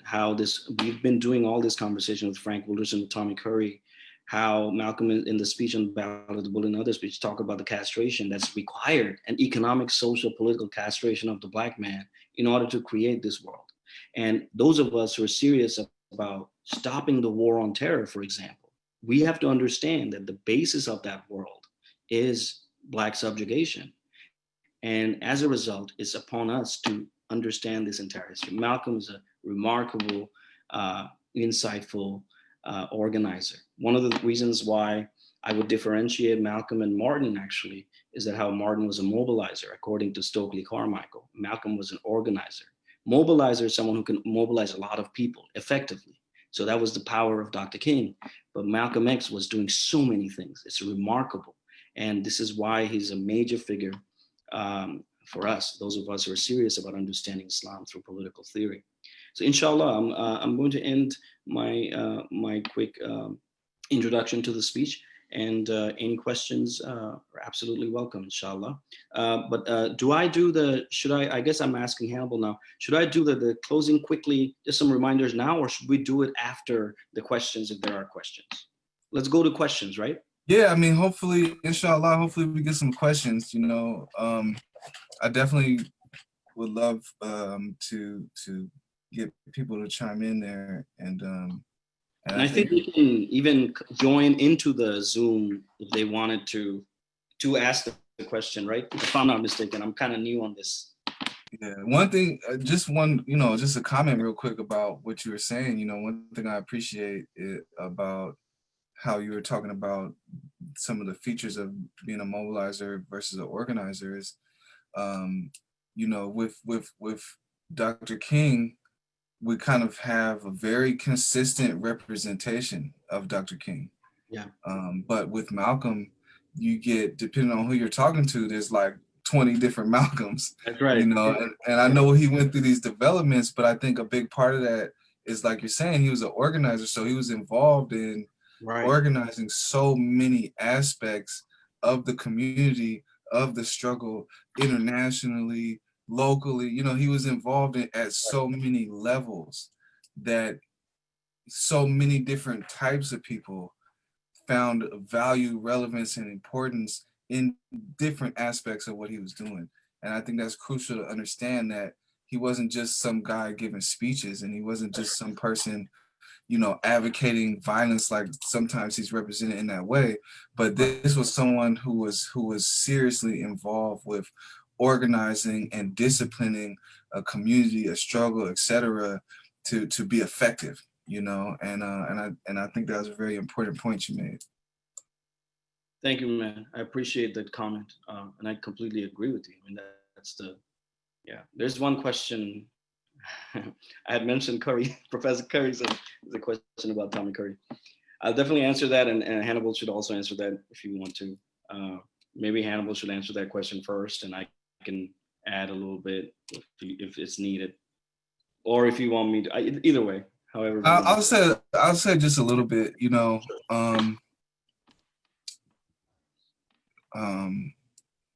should I read the question for you, or? So I'm looking at the question now.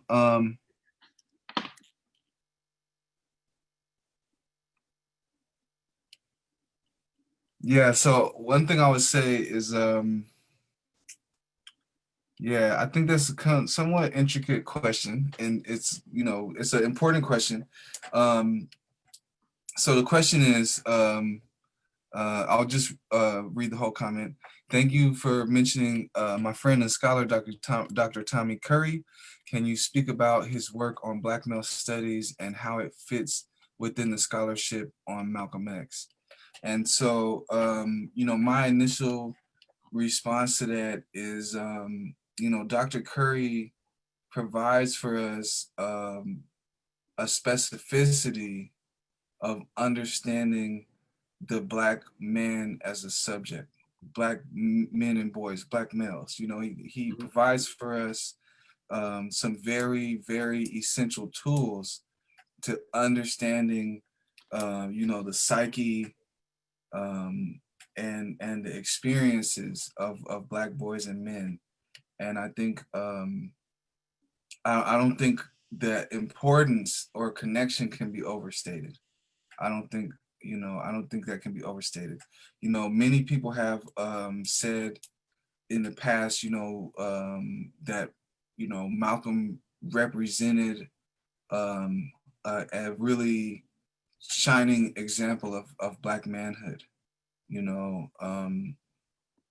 but Malcolm has provided for us, you know, via some stories that he's told and via some of his comments and his autobiography through Alex Haley, he's provided for us a lot of details on his experience as a boy and his experiences with Black men, because, you know, Malcolm was someone who submitted himself to a variety of different types of Black male role models.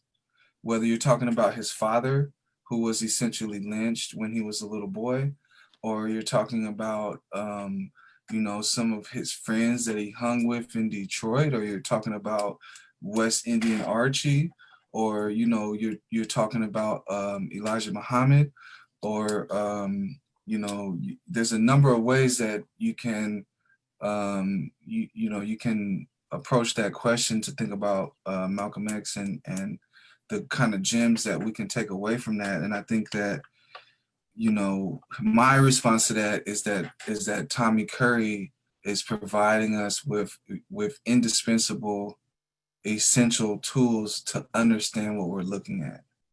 You know, in his analysis of Black male subjectivity, which is how I would characterize it, you know, he's providing for us ways to understand Black boys and men on their own terms, and not merely through, you know, like, for instance, just in the last speech where Malcolm was talking about extremism, for my experience is that in the media, Black men are represented as existentially extreme, as existentially extremists, from boys to men, whether you're talking about super predators or you're talking about some of the other, you know, terrible character.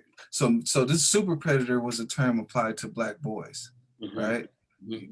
Black boys, and the way in which that Black boys are read as, you know, adult kind of super, how can you say, they have a degree of like super agency, you know, that even as boys, they have the agency of men, you know what I mean? And you know, as men, they represent extreme examples of, you know, toxic masculinity and things like that. And I would say, you know, Malcolm alluded to that a lot, you know, he talked about that a lot. And I would say, you know, Dr. Tommy Curry's work, it really provides us a means to humanize Black boys and men, to understand them on their own terms, and to understand them with dignity, and not as some type of wild animals, you know. And I think that kind of work is also essential to understanding Malcolm X. You know, I think that, you know, I learned about Malcolm X, you know, early on in my life, but having studied Dr. Tommy Curry's work, it provides me with deeper insight as to things I've known about all my life. You know, having studied some of his work, it provides me with so much more clarity to understand, you know, some of the things that we see in Malcolm's life and his father's life, and so on and so forth. And you know, going forward, I would say that is going to be something that also is important to understanding some of the other individuals, you know, some of the students, successors of Malcolm, that we're going to look at further on in the series. Can I add a little bit quickly on the Tommy Curry thing?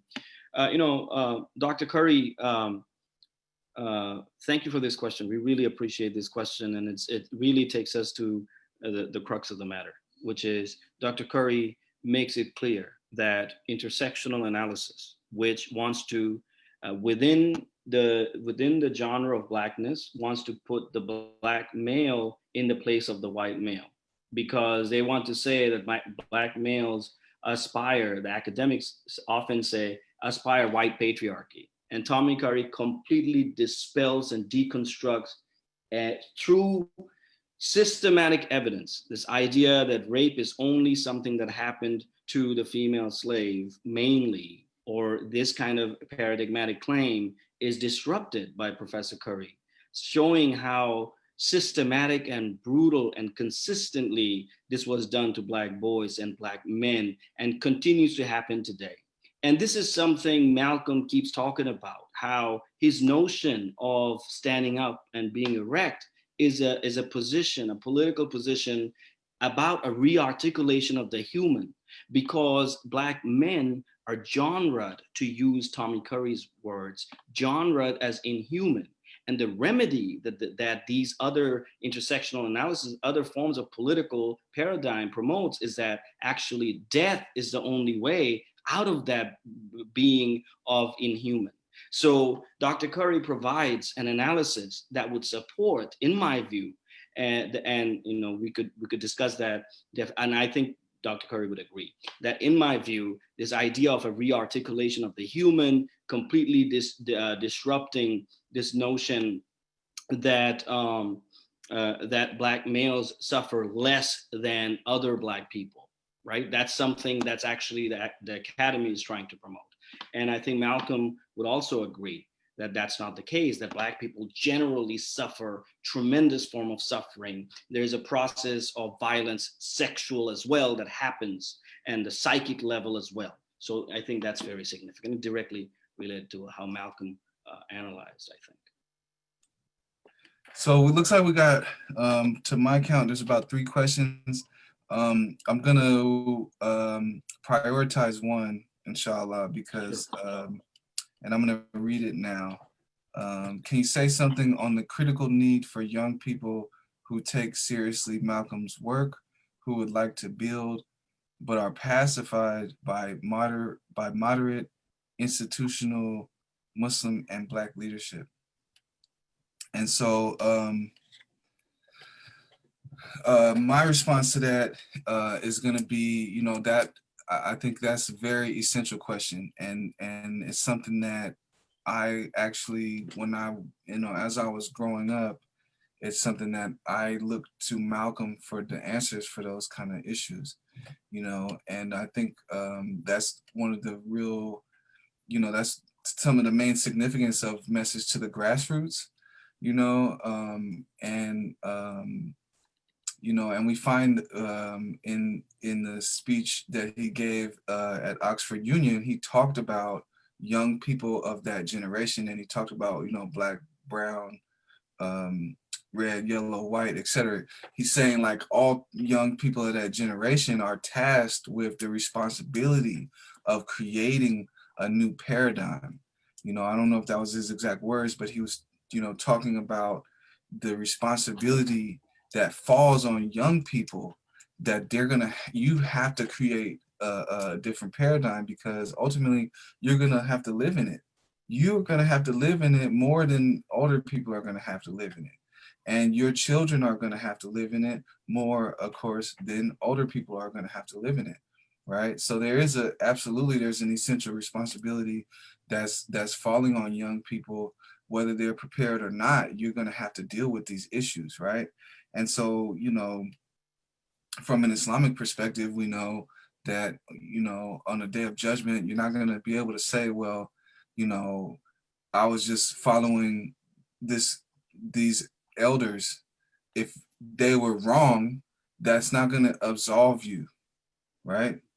So you do have to think critically, right? There's a degree of respect and honor that's due to elders in the struggle, but someone who's older than you doesn't make them an elder in the struggle. And what I mean by that is, if someone has consistently throughout their life not been involved or committed to struggle, then you can't really consider them an elder in the struggle. So that means there's a responsibility on your shoulders to do your research, to study history, to understand how things have played out in the past and what roles that people have played in the past, right? There's a responsibility on the shoulders of young people to connect with the elders who have consistently made sacrifices for the struggle, who have consistently made sacrifices for the truth and for justice, right? There's political prisoners and you know, individuals who've taken great personal loss. Sorry, excuse me. Apparently there's a protest going past my house right now.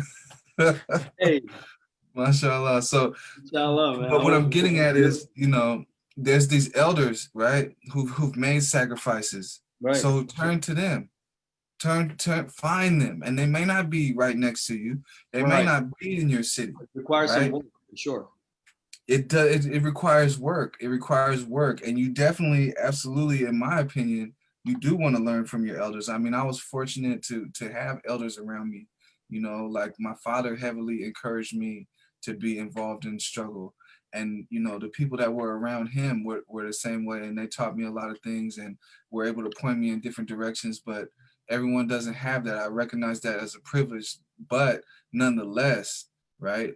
I think pretty much all of us, anyone who's watching this, has access to the internet, right? So study the lives of these elders. And this is the point of this series. We're gonna actually identify people for you that we consider to be the successors of Malcolm X.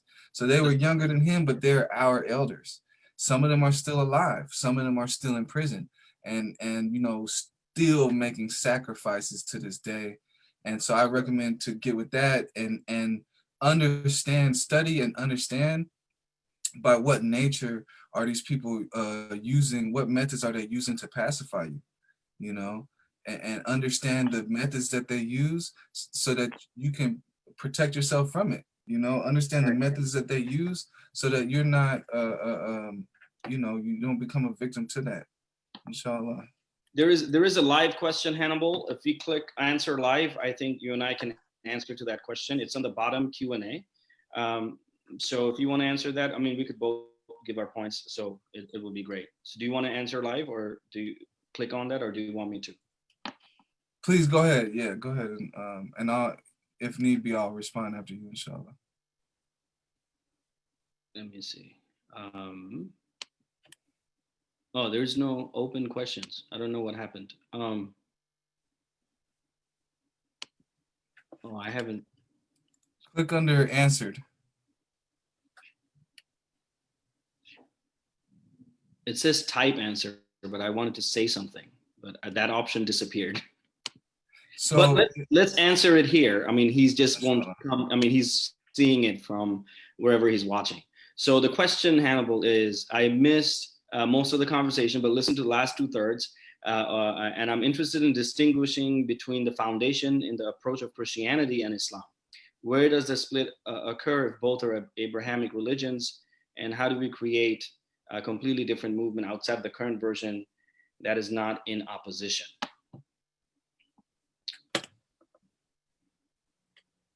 So, I mean, one thing I would suggest is dealing with the history. Isa alayhi salam, known as by a lot of people as Jesus, had rich examples of struggle against oppression. And within Islam, we all, there's many rich examples of struggle against oppression. And so I think part of the problem that comes up is when you take elite versus elite. So when you take the elite Christians and pit them against the elite Muslims, the people at the grassroots level don't benefit much from that, right? So I think ultimately, Allah is one. There's one God, there's one creator of all of the worlds in the universe, etc. And ultimately, as believers, as spiritual people, we would like to be those who submit to the one creator, right? It's not for us to fight each other over those differences. It's for us to find understanding between each other. And I think that both Christianity and Islam, if taken at their core values, and if taken from the prophets who brought them to us, may Allah be pleased with them, we find within them an imperative of removing oppression. We find an imperative of removing exploitation. We find those things. And so, we have to understand that we're not here to bicker. You know what I mean? When we're dealing with oppression and people are being, violently dominated, it doesn't benefit us to bicker about some small details, so there are some differences that come up that one must acknowledge and deal with. But I think, those of us who our hearts are attached to justice, and our minds are focused on justice, we have to find ways to benefit each other, and we have to find ways to support each other in the struggle against oppression. And if we're not struggling together against oppression, I think by the very nature, if we're not doing that, we're going to find ourselves in petty conflicts. And we're going to find ourselves in, petty conflicts about things that don't benefit either of us, right? But as we pursue justice and as we fight against injustice, we find ourselves closer and closer together. As we pursue the truth, we find ourselves closer and closer together. And I think, that's my, that's my perspective.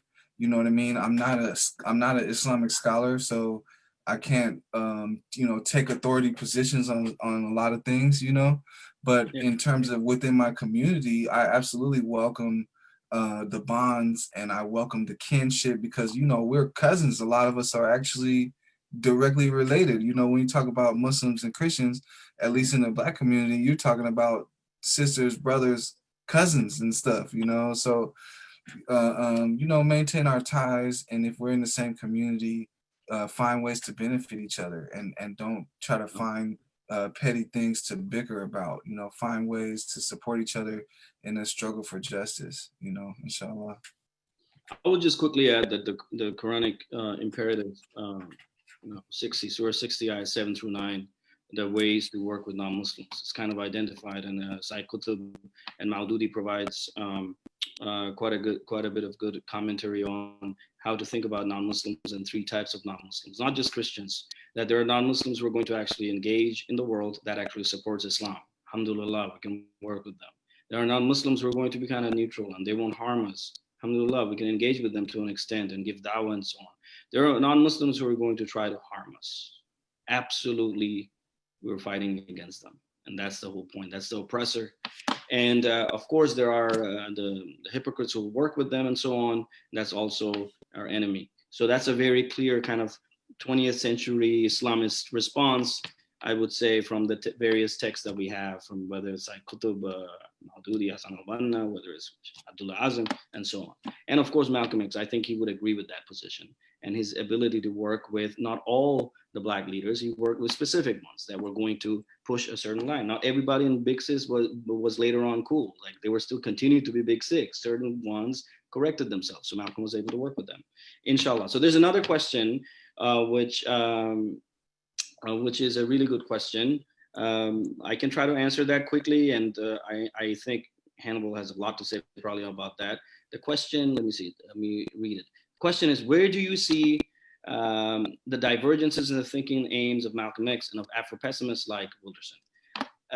I would love to answer this question to an extent, and I would love Hannibal to please add to it, because I could be wrong. You probably might have more to say about it. I'll say this. When I think about Frank's work, who we love and respect, it's a great diagnostic of the question of antagonism and how the world is created on the basis of the social death of the slave, and how slaveness is contemporary. Now, there are various mechanisms in place that for Black people mean continuous natal alienation, gratuitous violence, which we literally have evidence of in front of us.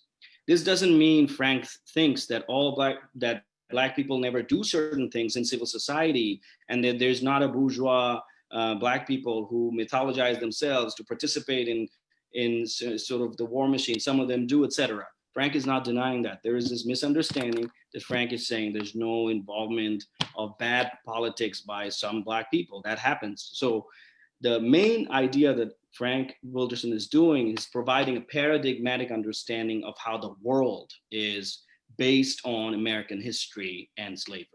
And this is really significant, I think, in the way the most militant analysis that Malcolm X provides is definitely something that influences Frank Wilderson, even though he himself would obviously not promote, he's not an Islamist. So Malcolm provides a political solution to that condition. So if you're thinking about a condition, Afro-pessimism is great at understanding that.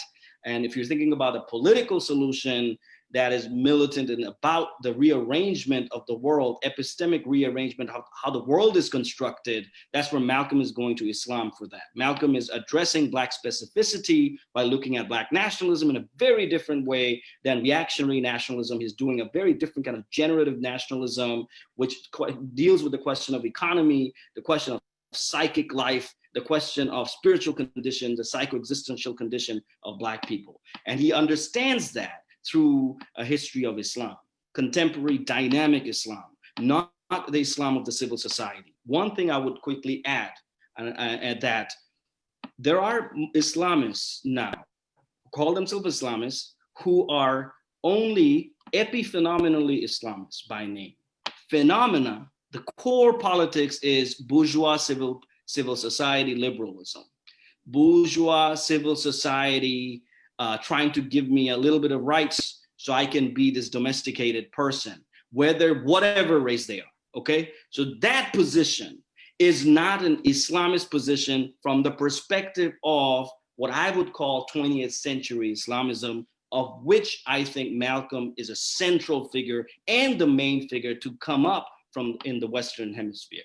So again, if we're thinking about Islam as the paradigmatic question and addressing that, then there is a conversation possible between some of the main ideas in Wilderson and Malcolm's solution. If we're thinking about civil society, engineering, politics, absolutely antagonistic with Afro-pessimism. So that's my answer to that question, inshallah. I hope that's helpful. Yeah, and I mean, how I would approach that question is like, if I could make an analogy,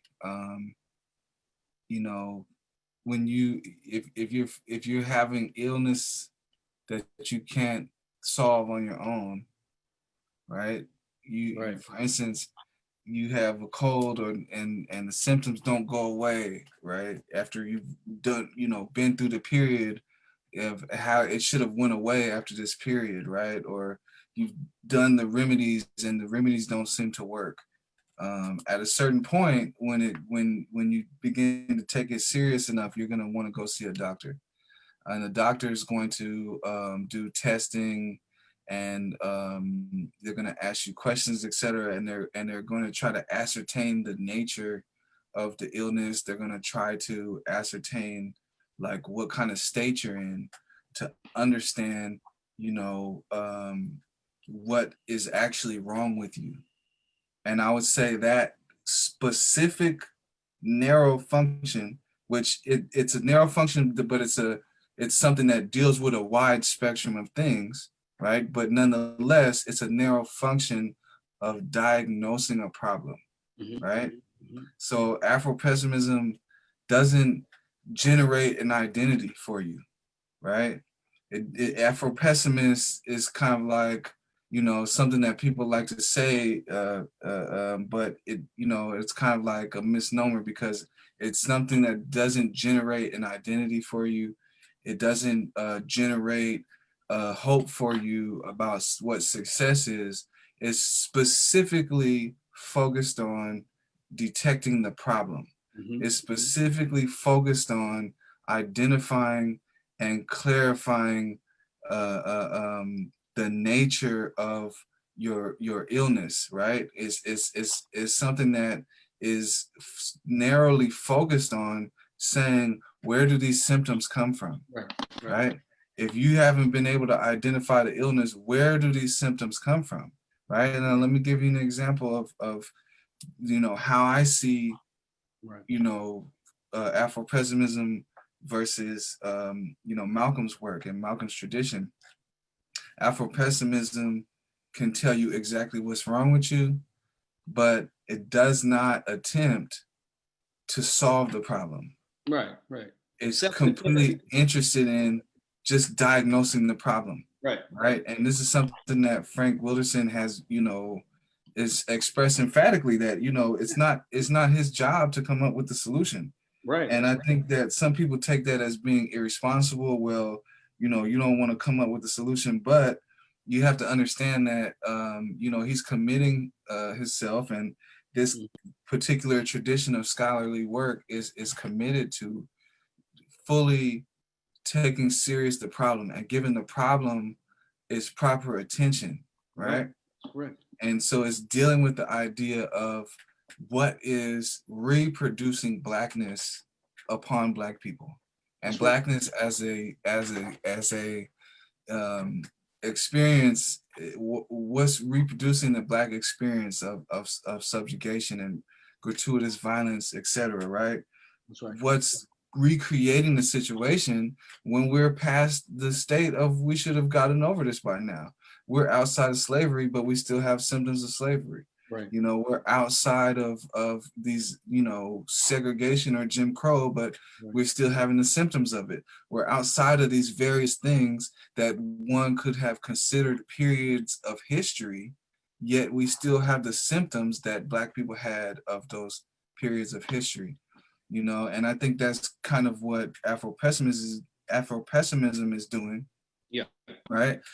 But at the same time, you have to understand that if you really are about change, you know, it's important to understand that work. And like for me as a Black person, I'm going to be like constantly reflecting on that and trying to understand the problem from that perspective, right? And then the other part of me, which is seeking change, right? You got to think about that kind of like, you know, that's like a coach. That's like a coach where, you know, you're out of shape and you're going to go see this coach to get you fit, to get you in shape, to get you healthy, and to get you in a state of being, right, that promotes your well-being, you know. And I would think that's the kind of role that Malcolm played for us, you know, like a coach, you know, like a life coach, or even just like a fitness coach that, you know, is ultimately, you know, working and pushing you and driving you to get yourself to optimal health, you know. And I would say that these two things are essential, essentially different functions, but I don't see a contradiction. Personally, I don't see a contradiction. I can see how some people in a limited understanding or a superficial analysis of those things can see them as contradictory, but like for me personally, like one of the ways that Frank Wilderson was teaching me about Afro-pessimism was some of Malcolm's speeches. Like we didn't really go over in detail Ballad of the Bullet, and maybe inshallah we might go over it a bit next time.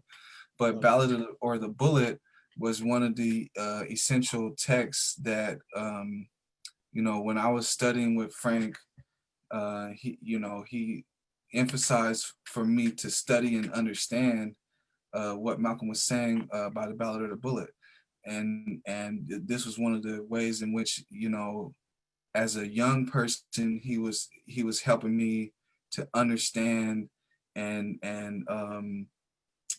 put things into context and to grasp what is Afro-pessimism, because at the surface level it can be confusing. It can be something that it's like you might be reading Gramsci and talking about you might be reading Lacan, you might be reading all of these really complicated texts to understand, which is legitimate, to understand some of the things that Frank is saying and some of the language he's using. But when one of the things that he used with me was the Ballad of the Bullet, and so that there is a degree of consistency, but you have to understand that there is functions at play, right? So you could have a doctor and a coach working together, but right. You don't go to the doctor to coach you. You know what I mean? You go to the doctor to give you a better understanding of the state you're in, right? And your health, right? And some doctors are going to prescribe remedies, but there are some very essential doctors that do not prescribe the remedy. Let me give you an example. Me, I had cancer. There were some doctors I had to go to, completely all they were doing was diagnosing the shape and size of the tumors that I had, and their complete function was to tell me exactly the state of my problem as it was. And I went to then another doctor, right? The oncologist, who was the one who put together a plan of a remedy for me, right? And so that's kind of one of the ways I understand it is like, you have to be able to distinguish those things. And when you can distinguish those things, it requires to not think in a reactionary way, right? So one might hear some of the things that come out of Afro-pessimism and you might have an emotional knee-jerk reaction. But the important thing to understand is that there's a specific function that's being played. Just like when, the imaging specialist tells me, well, this is where your tumors are at, this, that, and third, I might have an emotional reaction to that, right? But I can't take my emotional reaction and then leave just on my emotional reaction to the state I'm in. I need to go get with, the other doctor if I want to chart a path forward, but I can't just have an emotional reaction and, and shut down at that point, or just, kind of taking in that direction. And I hope that analogy makes sense, but I mean, it's also something that's very complicated. And I think, that question alone could be a webinar of its own. That could be a series even. I think that's how important and detailed that question could go. But just if I could simplify it, I would say, a doctor that's telling you the nature of the problem, and then a coach that's getting you fit and getting you ready to bring yourself into optimum health. Inshallah. I don't think we have any more questions, and we're at 12:20. So we should probably complete our session 1 today. Hannibal, what do you say? And I'll remind the folks, Well, thank you so much, everyone. Jazakallah khair for joining our first episode. We have, I think, a 9-part series in which we're going to address late Malcolm one more time, and then we're going into each different figures that were influenced by different parts of Malcolm's politics and his understanding. So we want to really be rigorous. We want to provide enough resources for everyone. So if you register, we might be able to give you some articles and links and things and materials that you need to prepare. We're trying to do our best to be diligent. So if there are any mistakes, those are ours, and we want to keep on having this conversation. We're going to have sometimes the same people, sometimes we're going to have new people coming in. And like we said, we're going to have some guests. We wrote on our update that our elder Sekou Odinga will join us at some point. We also wrote that War Churchill will join us to discuss COINTELPRO. So again, inshallah, we're trying to bring this series together to discuss the sort of the legacy of Malcolm X, and we're going to bring that all the way to today so we can have an understanding that's much more concrete than continuously using and instrumentalizing Malcolm for sort of civil society politics. And we don't want that to happen. We really care about that legacy, inshallah. I would like to again, before we leave, remind everyone that hasn't been easy to be an independent platform. And the only way that we can continue to do work is if you help us with very small donations. That would be extremely appreciated. And that's the only way we can continue. There's no way that we can continue by just putting our coffee money together for forever. So we really need some help, and we want to help Black Dawah Network, who are an extremely efficient group of brothers and sisters who do work in the community, and we want to work together with them. So please be generous, help us out, inshallah. We'll do our best to provide as good programming as we can to the best of our ability, inshallah. Assalamu alaikum wa rahmatullahi wa barakatuh. Wa alaikum assalam.